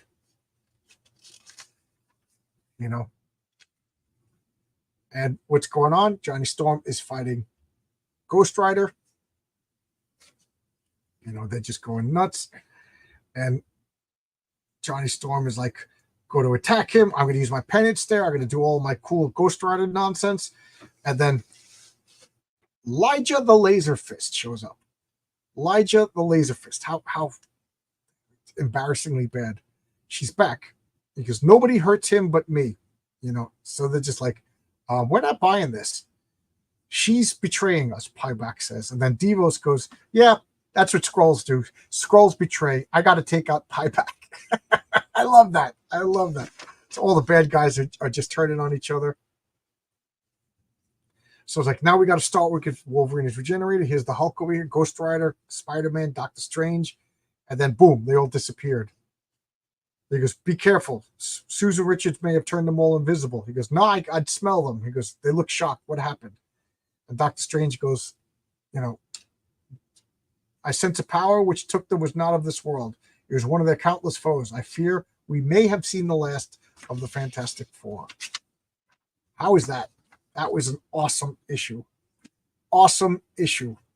And this is the last of the comics that I read today. So let's check out the Mr. Fantastic is an awesome character. I love that he's the smartest man in the world, brains over. Yeah. Reed Richards' main power has always been his intelligence. His stretching power, let's face it, stretching is kind of gross. If you had if you had the power of stretching, you'd be like, you got any other powers? Although I had a friend who played a stretching character. He was very clever, made the character very powerful. I watched Stretch. There's a Stretch Armstrong comic. I didn't know that. Prepare yourself for Rubber Band Man. That is an awesome song. That is an awesome song. The rubber band starts to jam. That's a great song. John, have you read Project Superpower? I love Project Superpowers. Love Project Superpowers. To the point where I think there was 3 12-issue series. I'm rereading them. I'm rereading them because I binged them, and whenever I binge read comics, now I got another hair. Whenever I binge read comics, I tend to forget. So I'm going to reread them. I love Project. For those of you who don't know, Project Superpowers is those old open domain comics that Jim Kruger and Alex Ross did work with them. Batman's mental omnipotence is worse. Yeah, I'm tired of Batman. Oh, I got the hair finally. I'm absolutely tired of Batman. If I never read another new Batman comic, I'm done. I gotta read. I got stacks of Batman comics that I haven't read yet, but I'm done with Batman. I'm tired of them. And having said that, I have a Batman type in Heroic Tales #3, and I like Batman as the greatest detective, not the greatest Bat God. Grant Morrison really made Batman unlikable for me. I like the Jim Aparo, Mike Barr Batman, a good detective, a group of thugs. He would be like, oh, geez, All right, I'll take him out one at a time. Not this Batman that's going toe to toe with Galactus. I don't like that. I'm going to slash that 4 into a 0. Love Kingdom Come, but I hated the Superman Wonder Woman ship. I forget. Yeah, they were together, right? Wonder Woman. Ruh-roh. John, Wolverine is a powerhouse. He's a pure killer. Superhuman strength, speed, agility. Yes. Yes. Wolverine is a powerhouse. Absolutely. But the Invisible Woman could take him out. Right? She just put those force fields around his club. Yeah, he could still be able to block her. But, he's not unstoppable. Sue Storm is one of the most powerful superheroes, if you ask me. Her force fields are awesome. And Reed Richards, if you put the Sue bubbling up his claws, Reed Richards can take him out. Yeah. But yeah, I'm not saying he's not powerful. I'm just saying he's not the unstoppable force. Because he's cool doesn't mean he can beat everybody. Hail, peeps. Hey, Edwin, how you doing? How you doing, Edwin? How you doing? Wolverine, his unbreakable bones.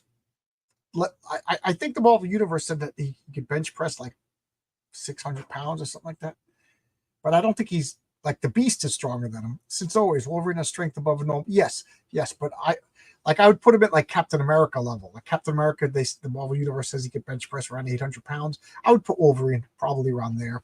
But the Beast, I think, is stronger. But it's his ferocity and agility. Okay. Superhuman strength is levels above human to Hulk levels. It's all superhuman. Yes, logic finest, absolutely. Did anyone else pick up on the elasticity of Reed's mind being a result of a super? Yes, the cosmic rays, in my mind, gave Reed enhanced intelligence. So when Reed lost his powers, around Fantastic Four 180, he wasn't as smart. And I think Len Wein, who was writing it at the time, also said that part of his powers were super intelligence. Just like you can have heightened strength, you can have heightened intelligence. And when Reed lost his powers, he lost his super intelligence. But he was still intelligent to begin with. Wolverine. I never liked Lobo. I just never liked Lobo. I love Planetary. Oh, you're spoiling it. You just spoiled it for everybody. But I loved Planetary. I love Planetary so much. I need to reread it. It's so good. 26 of the best issues you'll ever read.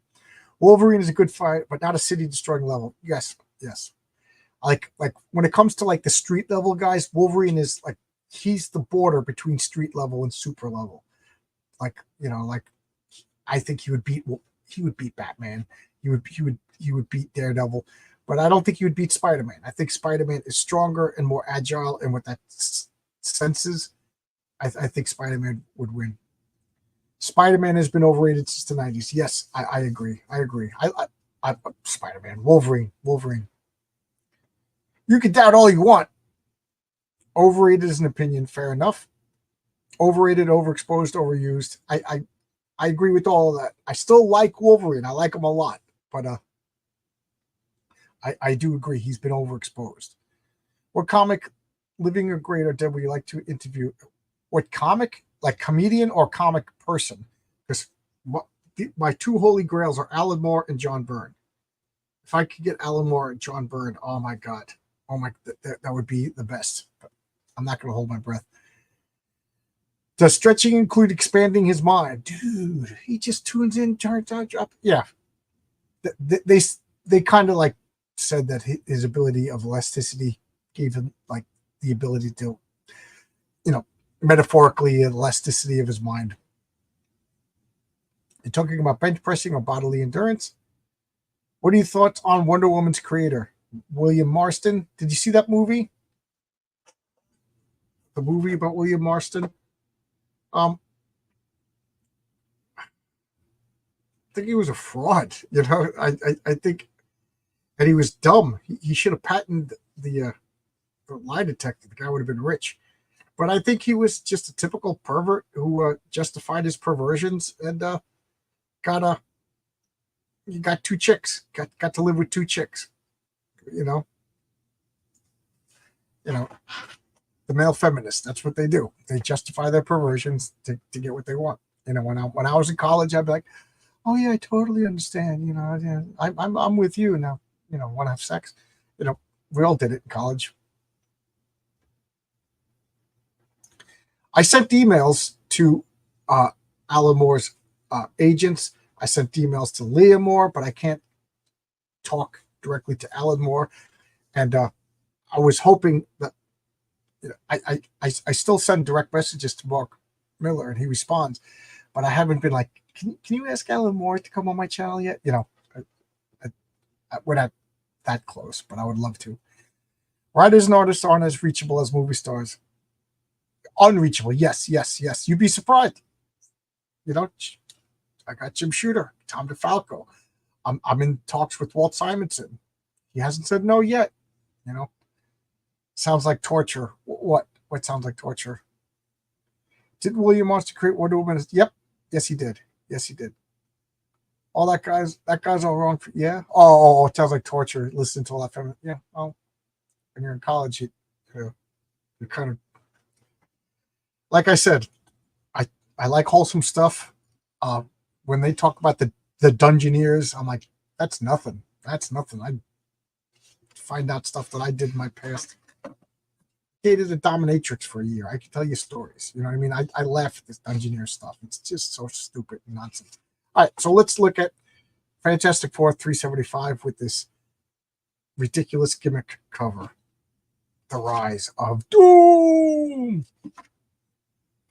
Alan Moore is a weird guy. Yep, but the hotness to crazy quotient works for, you know, talent to diva, and Alan Moore can get away with a lot. 3 hours. So this is the last comic, because this is the last one I read today. Stay back, I'm warning you. They all disappear. Doctor Strange says we may have never seen the Fantastic Four again. And here we are. Boom. Uatu, they're in the domain of the Watcher. You know, I like that they're not showing Ben's face. Johnny's all smelly and beat up. Lita's over here with her version of the Hoochie outfit, and the Watcher, you know, peeping in on Hoochie Sue. And what's he do? Every comic is somebody's first comic. You know, that they're learning lessons from the Jim Shooter year. Yep. He's explaining Aaron is over here, you know, the Rogue Watcher. While you guys were, you know, while he was distracted, Dr. Doom came. So Reed doesn't even know about Dr. Doom. Dr. Doom came and stole the Watcher's power. And Doom, with the power of the Watcher, that's almost too horrible to imagine. You know, Sue Eve stops with this whole malice nonsense. And it's like, we got to do something about this. You know, I was so busy feeling sorry for myself. You know, Ben's over here. Freaking, the guy just got clawed in the face. You know what I mean? He's being a trooper, if you ask me. Just being a trooper. And she's like, what about me? She goes, what about me? I'm a Skrull. I have no vested interest in the preservation of the Earth, nor do I wish to be associated with the Fantastic Four. Yeah. Forgive me, woman. I may have erred in my haste in bringing you here. You know, because perhaps I'm guilty of interfering. Let me go talk to my peers. So Uatu disappears. You know, so I love this page. So we see Ben has been quiet. He's just like strong silent type. He's in extreme pain right now. Just got stabbed in the face, and he's just quiet, not complaining, just dealing with it like a man. And they're like, how's your face? He goes, what do you think? And he shows his face. You can see like the pinky flesh underneath. You know, I just love that. Ben is just, he's the best, you know, suffering in silence, doesn't want to burden everybody, understand that things are beyond him, not complaining. I love that. Then you got Hoochie Bud over here. And let's look at the chat. Edwin the Ace, how's your comic doing? I forgot if I backed or not. What's the name of the comic? I want to put a link.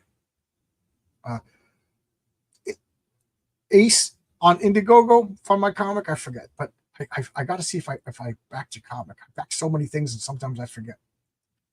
You like the foil? See, I don't. I'm so old fashioned. To me, this just is like, I don't know. Like, I don't even like variant covers, so I guess I'm a hypocrite offering variant covers, but I got to make my money back or I don't make the comic book. You know what I mean? Yay, we see the Fantastic Four again. Yes, it's been a couple issues, and now the Fantastic Four are finally together. The Watcher is a freak. He's chic. Flame on. Do. Freak out. Flame on. There we. Let's do a cover band. That we'll play that in our Goth Hooters. Do you think we'll ever see reprints of the Golden Age Fawcett comic? Oh, I would love them. I would absolutely love them. I bought a hardcover of Captain Marvel Jr. I got to read them. I got to read it. I forgot all about it. I just lost the ability to read. It just left. It's back now, but it did leave. Edwin, the Ace Volume 3 is live. Avicito, excuse you, he's the original freak. Yep, he is. Okay. Scroll hate you, man. Just remember, he's always watching you, even when you're. Sometimes I feel like Uatu's watching me. The thing is to start wearing an Iron Man mask. Yes. They explain it. Ben is a real one. Yeah, I'm not afraid to admit it, but this page got me a little emotional when I'm thinking about my boy Benji. Benji, he's my boy Benji. Are we going to spy on it? As long as he's spying on everybody equally. Yes. So Doom didn't learn from when he took Galactus' power, then took the Beyonders' power. Doom's biggest flaw is his planet-sized ego. Doom is a megalomaniac. That is his weakness. Okay, so the Ace Volume 3, which format? Which format is on? Is it on Fun My Comic? Is it on Indiegogo? Because I know they won't let you put the link in unless you're a modifier. Unless you're a mod. So the Ace Volume 3 is live right now on Indiegogo or Fun My Comic. Put it in 2 messages. Break it up so that the people can check it out. Doom is always the cause of his own downfall. Just like, yep. You'll see. Not chic. 90%. I think so too. I got to check. I got to check because I would be embarrassed because I've done that before. I'm like, oh crap, and then comics are getting fulfilled, and I'm like, oh, I never backed it, and then I have to go and I don't really. I mean, yeah, you don't want to pay extra, but you want to back it. You want to help your buddies when their campaign is active. Ben's going to need some disinfectant. Yep. Do I like the Exploited or GBH? Absolutely. GBH is awesome. The Exploited, I like GBH better, but I like them both. Indiegogo. Okay, so go to Indiegogo and look up Edwin the Ace Volume 3 on Indiegogo. I need to check myself. Like I said, I think I backed, but I've thought that before. Like to my buddies, you know what I mean? I'm like, oh, I forgot to back your comic. And I've had people send me messages. I'm so sorry, I forgot to back your comic. Like, you know what I mean? Like, thank you for backing. I Kickstarter is weird. Like, Fund My Comic, I get a message right away and I know who backed. With Kickstarter, I don't know who backed. I won't know until it's over and they're going to send me all the information. Oh, there we go. DC Miller's a mod. There we go. Did you check out the Sumerian? I don't know what that is. Is this another crowdfunder I got to back? I love backing them, but like I said, it's been 5 weeks without a paycheck. So now Doom is exploring the Watcher's home. He's just flying around because this all belongs to Doom. So as far as he's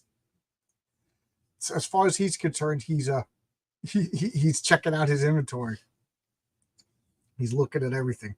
He's looking at all these machines. He's looking at all these mechanizations, and he's like, "No, I'm gonna. Oh, look at this! He found a room full of robots, and I love this. There's Robbie the robot from Forbidden Planet, and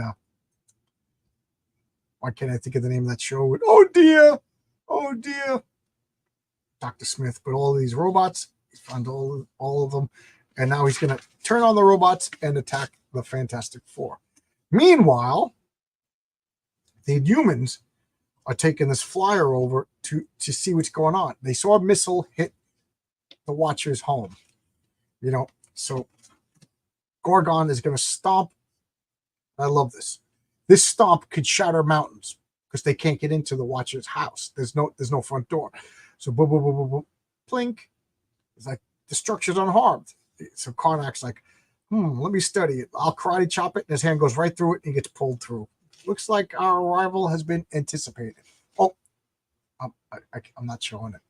So he goes to karate chop it, and he goes right through, and he gets pulled in. So the Inhumans are now also in the house. Inhumans in the house. So this place looks like some sort of museum. Like, I love this. I know that we separated into teams to cover more ground, but I needed to get Ben alone. Our relationship has been total chaos. I just don't know where I stand with him anymore. Woman, Dr. Doom's got the power of the Watcher. The Inhumans are on the way. Can't you think of anything? Freaking Ben's face just got ripped open. And you want to know if he's still dating. Come on. Get your shit together, woman. And I love this. Watcher's got a pretty good collection. I wonder where he keeps his comics. Ben has his priorities straight. Ben, we need to discuss, because we ain't discussing nothing. Enough said.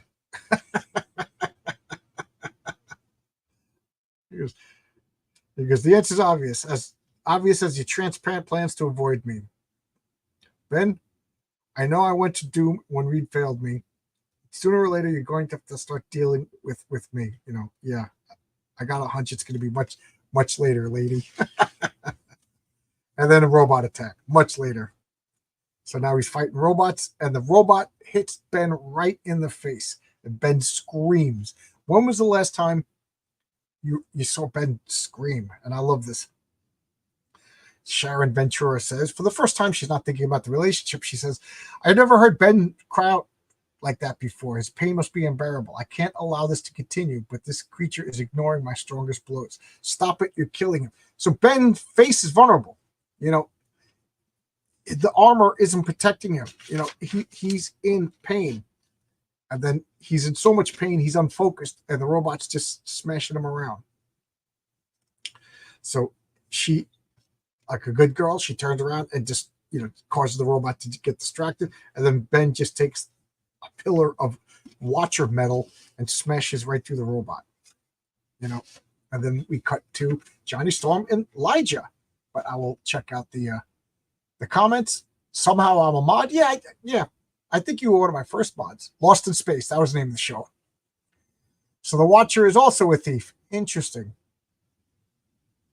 Forbidden Planet is a classic. Monsters of the Id. Sharon Ventura is always a drama queen. To be fair, everybody in comics is a drama queen, right? Comic books are half soap opera. Have I read Jade? I haven't read anything by Martin. I haven't read anything by his.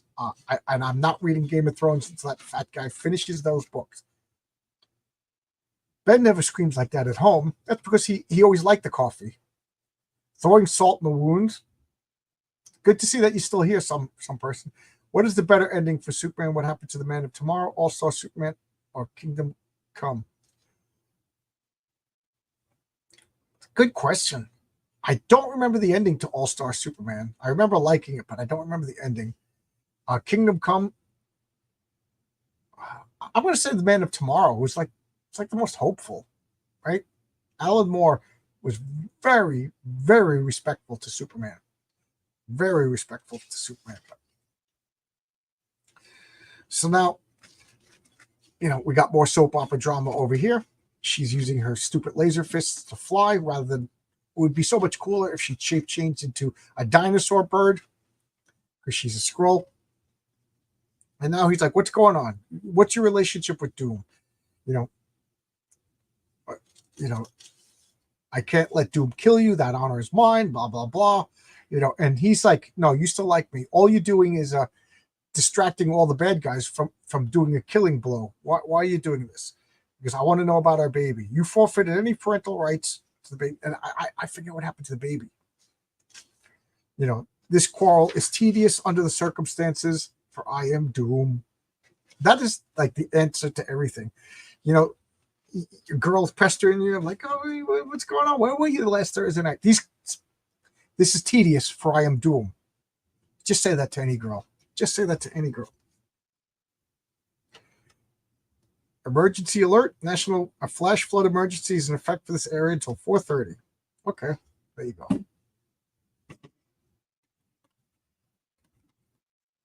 All right. It is pointless, especially since you're both destined to perish. So what do? She uses her Elijah laser fist, and Doom just sends the laser back. Boom. And Johnny Storm's flying away with her. He's trying to be gallant. He literally thought that she was dead. That's how I could still like Johnny Storm. He wasn't like Cyclops. It was like, oh, Jean Grey's alive. I'll see you. Leave his pregnant wife. But Johnny Storm thought that she was dead, and now when he found out he's alive, he wants to make right. So, you know what I mean? There's a difference. So I love this. He fires at Doom, and Doom just like, bring it on. He just like fire and then throws fire back at him. You know, thrust. He's just laughing at him. You know, and then he just leaves. He goes, good. He goes, stay with the girl. He goes, I'm enjoying your suffering. How mean is that? Doom knows that Elijah is just like psychologically torturing him, and Doom is just like, I'm gonna leave, but I'm gonna listen in on this conversation, and then just leaves. Just evil. And then what do we have here? The lawsuit is going by. Matt Murdock and an Asian lady lawyer. They're just saying, Mrs. Yakata and I, we're just told to pay off. What do you want? What do you want? So Mrs. Yakata says, we are prepared to offer a sizable cash settlement along with the new athletic center, plus the future proceeds from scientific patents owned by the Fantastic Four. Yeah, if you just, we're buying you off. And he's like, you just, who authorized this? And she's like, Mrs. Richards did. And he's like, what? The Fantastic Four is going to be penniless. So now they're going to come home and find out that Day is broke. And we'll cut back to Doom, but let's check out the comment. Do you think that Batman killed the Joker at the end of The Killing Joke? I never thought that until other people said that he did. So, I never thought he killed him, because if Batman killed the Joker, then that's not Batman.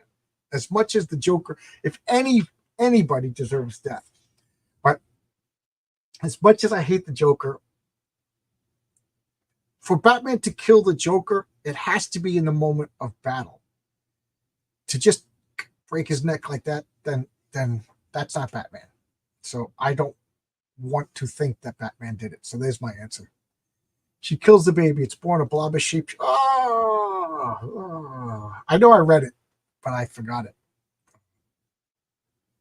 Skrulls are pure evil. That unforgivable hack fig made them. Yes, that's unforgivable. Oh my God, you just reminded me of that. Here's what I would do. If they make another movie with Captain Marvel, the Skrulls return with this awesome ship that they conned Carol Danvers out of. And they're like, you fool, you fell for it. Ah, ha, ha, ha. That would be awesome, because that would make the Skrulls into what they are. Remember that they're supposed to be communists. They're shape-shifting communists, so the fact that they hoodwinked, that would be awesome. That would be awesome. At the end of The Killing Joke, Batman is talking to the Joker. Did I miss? Yeah. And some people say that if you look at the shadows, Batman broke the Joker's neck. Do you think that we'll ever get to a new Jonah Hex despite the Confederate connection? Yeah. They didn't they kind of get rid of that in the movie? But Jonah Hex fought for the Confederacy. If you don't like that, don't make the movie. That's part of the character. The whole anti-hero thing is made bad guys into heroes. Yep, absolutely logic. Absolutely. Doesn't the Killing Joke end up with standing in the rain laughing? Yeah. And then some people say Batman breaks the Joker's neck in like the last panel. Good night, Zactan. Pinko alien scum. Greeno alien scum. Did you ever watch the Brave and the Bold cartoon? No. Whenever I want to watch movies or cartoons, I read comics. So I'm very, very limited in what I watch. I just watched Deadpool 2 yesterday. My wife and I got some pizza. She made some homemade pizza. And we watched Deadpool 2. And I got to say, that scene with them all paragliding and then the wind takes them up, my wife was laughing. She was cracking up. It was fun. It was fun just for that scene alone. Alan Moore wanted to kill off Batman, but the editors wouldn't let him, so he called it the Killing Joke. Batman got injected with Joker poison. Batman knew this would be his last. Oh, is that the original story? Everybody loves the Killing Joke. I thought it was okay. I'm not, as far as I still think Batman Year One is the best Batman story. Marvel's lost so much money that Brie Larson was fired. I doubt there'll be another Captain Marvel film. Well, if they do bring back the Skrulls, just have them like laughing that Captain Marvel talked them into giving them the ultimate spaceship. Green Pinko alien scum. Yep. All right, so let's get back to this. I'm all caught up. So, Reed and Sue, I love like the couples are working out their relationships. They're talking about stuff. I like this, that they're actually like working out a little bit of this hostility. And then, of course, Doom shows up at right when they're about to like fix everything. It's like, Susan, we must protect the Optimizer at all costs. Then you guard it. He's hurt my brother. Doom is mine. Because the malice persona is manifesting. Force daggers. So I love this. Sue just immediately launches visible force field knives. She's trying to murder Doom right now. It appears I am not the only one who's changed. So he blasts her. And now Reed's like, maybe, but you're my wife and you're supposed to protect one another, And now, Susan, I desperately need you to surround the Optimizer with the invisible force field. Our lives depend on it. Reed, I'm sorry, I won't fail you. So there's a little bit of whatever. I never thought you would. So Reed is just blasting Dr. Doom with this energy, and Doom is just hitting it with the force field. Because what is this force field? And now she's like, I've never struggled so much. She says it like every third issue. I've never struggled so much. What's going on? Dr. Doom is just pounding on power, and he blows up the force. He shatters her force field. And Doom is like, Sue, are you okay? You okay? And he goes, who knows what this effect had on the trauma, her mind. So Reed's already figuring out that she's going to turn into, what's her name again? Misery? What's Malice? He's turned into Malice. So, and Doom, the backsplash broke. He's got a backpack on his arm. The backpack is containing the power of the Watcher, so it's not like internal to do. So he's like, I got to fix my armor because I can't risk using the powers. This could be a problem. So they both do a strategic withdrawal. It was Alan Moore being subversive again. Yeah, I know. Subversive for the sake of subversive is just childish. It's just edgy. I'm old enough to realize that subversive or subverting expectations is just edgelord kid stuff. There's a fine line between clever and stupid. I read The Killing Joke and I was impressed. Disappointed. It was just another Batman annual as far as I'm concerned, but with gorgeous artwork. Gorgeous artwork. Even Sue wants to be Wolverine. How much does Malice bench press? I don't know. But she definitely films herself in the gym like these horrible girls do. Do I have any Golden Age books? Yes, I do. Not a lot, but I do have some. The oldest comic I have is from 1940. It's Millie the Model #1. And I did a Sunday comics on it, one of my first Sunday comics. And somebody reached out to me, and I forgot all about it, but he said that there's a nonprofit organization that scans comics and puts them in a database. and Millie the Model #1, there's no copy scanned. And they wanted me to mail it to him. I'm like, this is a scam. I'm not going to do it. So then the guy goes, I understand why you don't want to do it. He goes, but can you scan it and send us the scans? But how do I scan my comic? You know what I mean? Do I take pictures of it with my phone? I don't know how to scan it. So I haven't done it. There goes another nanny. Yep. They should have hired Aunt May. I know Aunt May is indestructible. Aunt May, like the frailest lady in the world. She survived, like, getting thrown off buildings, buried alive. So here is Franklin playing with his toys. The Baxter building in disarray, and all of a sudden, you can't stop me. No one can stop me. Like, he goes, oh, my parents are in great danger. I could feel it burning in my head. I need to stop. You can't stop me. And she's like, what the? And she starts doing a magic spell. And now it's a full-on contest. Right over here, it says, mutant child against warrior witch in a clash of wills that spawns the full gamut of reality. And yet this frightful conflict has barely begun when Agatha Harkness realizes with shuddering uncertainty that it's destined to end. No child born of woman has ever possessed the terrifying potential of the destructive power of Franklin Richards. And Agatha. And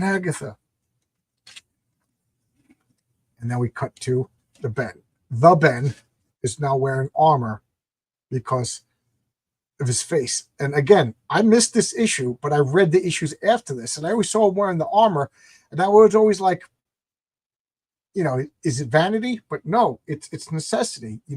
He's vulnerable here. He's getting punched in the face, and it hurts so much that it was like, real threat of death. So he's wearing the helmet. Because trust me, it's better than what's left of my face. So he's covering up this necessity with self-effacing humor. He goes, something's happening. Whoop, she gets grabbed by Madame Medusa. So look who showed up. The Inhumans, the Black Adore Boltagons. So Sue is all beat up from the stress. Johnny Storm shows up. Lita shows up. And it just bothers me that she's flying with lasers. She throws wings and flies. There's less gravity, whatever. But that drives me nuts. So what could happen? Doom shattered her force field. How did this happen? Anything is now possible to Doom. He's ascended to an entirely new level of power, but I'm convinced he's got a weakness. We can exploit it. And Elijah says, even a Skrull must admire such courage in the face of vastly overwhelming foes. So I've been working on this. I've been working on that. And now we got Dr. Doom has repaired his armor. He's got the power of the Watcher. He activated all these bots. So now they're attacking, but we cut to typical comic book fashion. This panel and this armored freak showing up. Franklin is like, Auntie Agatha, just because it was you all along, as long as you don't turn into Catherine Hahn, I'm cool, Auntie Agatha. And then this guy shows up. Who are you? Someone who's always loved you. That's not creepy, huh? Let's go back. I went over it a little too fast. So he's crying over Auntie Agatha.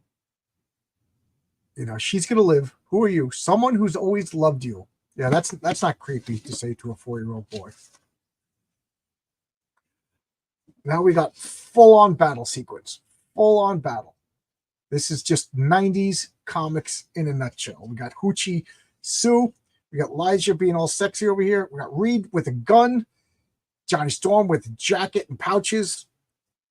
She's got jacket and pouches with a gun. They're just kablam and everything. I mean, this is 90s comics, one panel, 90s comics, but damn, right there. And Johnny Storm is flying around. And he's just blasting. Why are they wearing these jackets? Because they got circuitry in the jacket that's amplifying their powers. So he's firing at Doom. Doom's just laughing at him. Doom is just he's walking him away. Sue is blasting him. He goes, "What can we do? What can we do?" Here you go.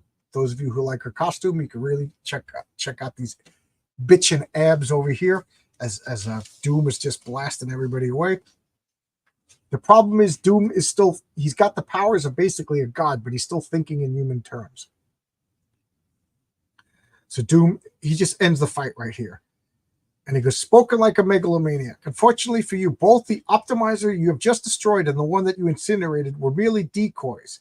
So Doom was blowing up all their guns. And he goes, this is the real weapon. Once I learned that you had constructed a special battery to house the stolen power, I realized that the best way to defeat you was to overcharge it by hurling your own power right back at you. So what they were doing was absorbing all of Doom's power, amplifying it, and flying it right back at him. Boom.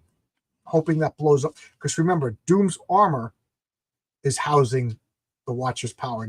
It's not internalized in Doom. Read, is he? I'm sure that Doom's shield prevented him from any malfunction. He stands up again. He goes, impressive, but I thought of this. And now I'm going to beat your face in. Okay? So Ben's finally showing up. Black Bolt shows up and just fights Doom. He's like, Ben, your rival couldn't be better. You know, you got to shoot him with this gun. So now he's doing the same thing again.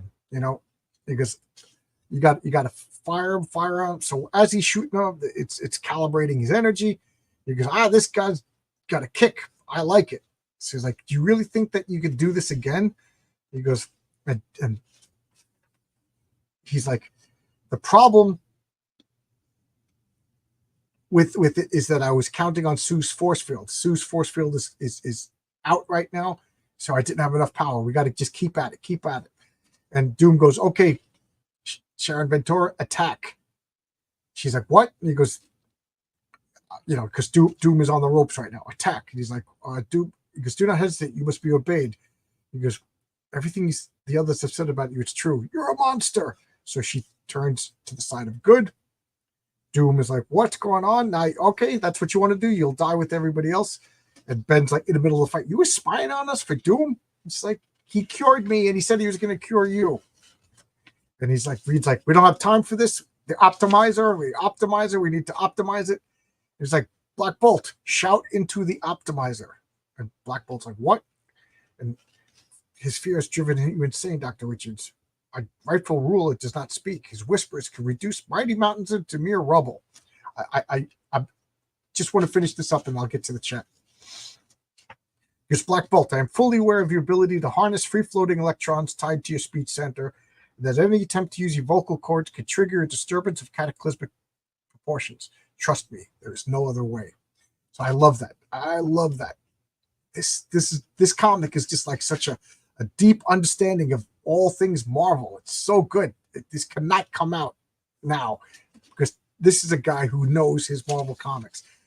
So I love this. Slowly, almost fearfully, the monarch of the Inhumans gently grasps the optimizer.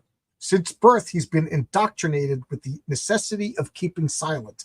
And yet, such is his faith in the man called Mr. Fantastic that he will do the unspeakable. He speaks. He shouts into the optimizer. It amplifies the power and just blows the crap out of Doom. Awesome. Dr. Doom's armor is just getting shredded. Boom. That the Watcher's house just blows the F up. Boom. Look at that. The Watcher's home is just debris. And then the Watcher shows up with a slight smile. Because what's going on? And then the Watcher just teleports everybody home. So the Watcher knew what he was doing. He just pretended to go leave to talk to, and that way the Fantastic Four had to act. And then he shows up at the end to bring them all home. He's like, we need to talk. He's like, forget it, babe. I ain't interested. Not now, not ever. You were spying on me for Doom. Ben, excellent. You got an excuse not to talk about your feelings. Excellent. What a man. You know, don't let anybody else ruin your day. Ruin it yourself. So Agatha Harkins shows up. And who's here? Nathaniel Richards. Grandpa came to help. And now we got the Watcher on the moon. And we got Dr. Doom in his armor, all crippled, back at Doomstat. At the last minute, he teleported back. that was an awesome 5 issues or 4 issues because I started with 1. There you go. There you go. Let's check out 76 people watching. Thank you. How much can Alice bench press? There goes another nanny. They should have hired Aunt May.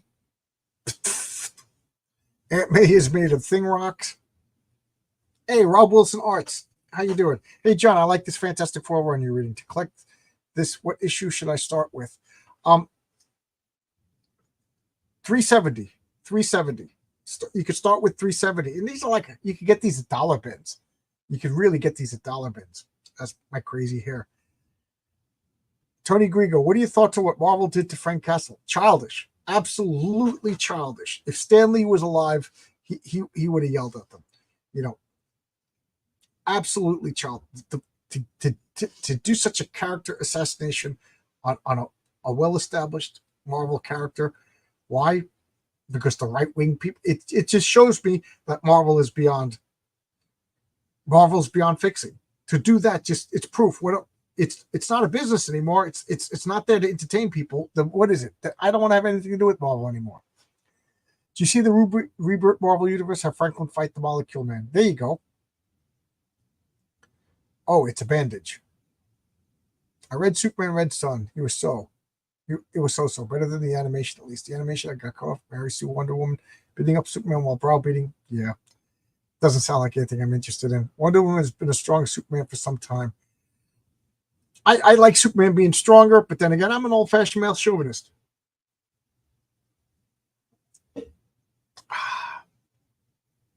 I ain't going anyway anytime. Oh yeah, Ben's face. You're gonna call Invisible Woman Hoochie Sue sometime in the future when you don't intend to. Only speaks to my point. Wonder Woman was never anywhere close to Superman. Modern comics, I noped out to 2015. I was done with Marvel and DC. Sue wears that costume and notes his tech. It'll work on Tony. Mega tough Wonder Woman is as valid as bloggers giving Wolverine superhuman strength because of the puppet. Yeah, okay, let's talk about this logically. What good are the bullets and bracelets if Wonder Woman's invulnerable? She could block the bullets to protect herself, but what good is that ability if she's invulnerable? So Wonder Woman can't be invulnerable. Otherwise, one of her powers just makes no sense. Yes, she's a beautiful woman. There's nothing wrong with a beautiful woman. But I like Sue. I don't know. They're the good married couple. You know what I mean? I just don't like this outfit. He loves the real me. I'm not a blogger, and Wolverine has that super save the. No fighting. No fighting in the chat. No fighting in the chat. Black Bolt silently. No, he screamed. He screamed into it. That must have felt good after being silent for a whole bit. And you know, Black Bolt was. What?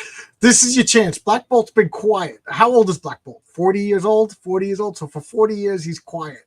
And this is your chance. What word did Black Bolt say? You know, poop, fart. Or did he say the F word? You know what I mean? What did Black Bolt? He finally gets to say something, you know, and he looks over at Medusa and you know, fart.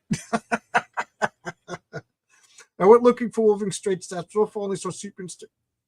Yeah, I have it in my head that he could lift like 800, 900 pounds, but I don't claim to have it memorized. Okay, so there you go. That's all the issues that I really wanted to talk about tonight. And as per normal, I will stay live until the chat dies. The official handbook of the Marvel, you can bench press 600 pounds, even specifies his. Oh, wow. I thought he was stronger.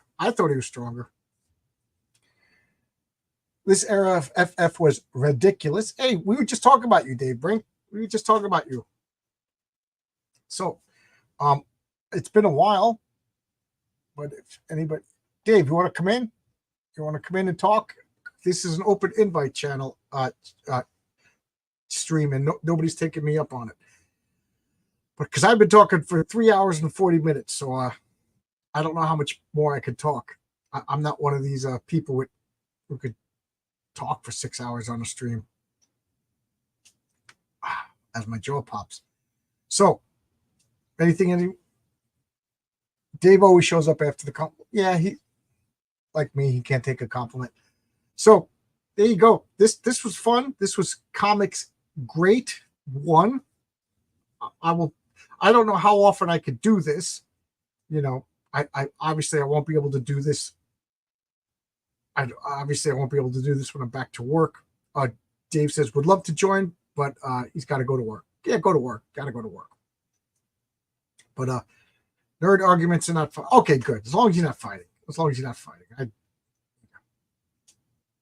I don't want anybody getting heated up over how strong Wolverine is. But yeah. I mean, I host It's Clobbering Time on Friday nights. You know, it's true. It's yeah. All right, so I think I'm gonna call this a success. I think this is fun. I think we'll end this now. But this is a lot of fun. This is exactly what I want to do, is talk about like great runs of comics. I didn't anticipate talking by myself for so long. I was kind of hoping other people would jump in and we could, talk about this particular kind of like the Two Beards One comic, but instead of just Kelsey and myself, like other people with their views. So if, when I do this again, get your cameras out and let's jump in and talk, Oh, good. I'm glad you had fun. It's all supposed to be fun. But before this comment section fills up again, I'm going to end it now because I literally can't talk too much anymore. So thanks a lot, everybody. This was a blast. I'll see you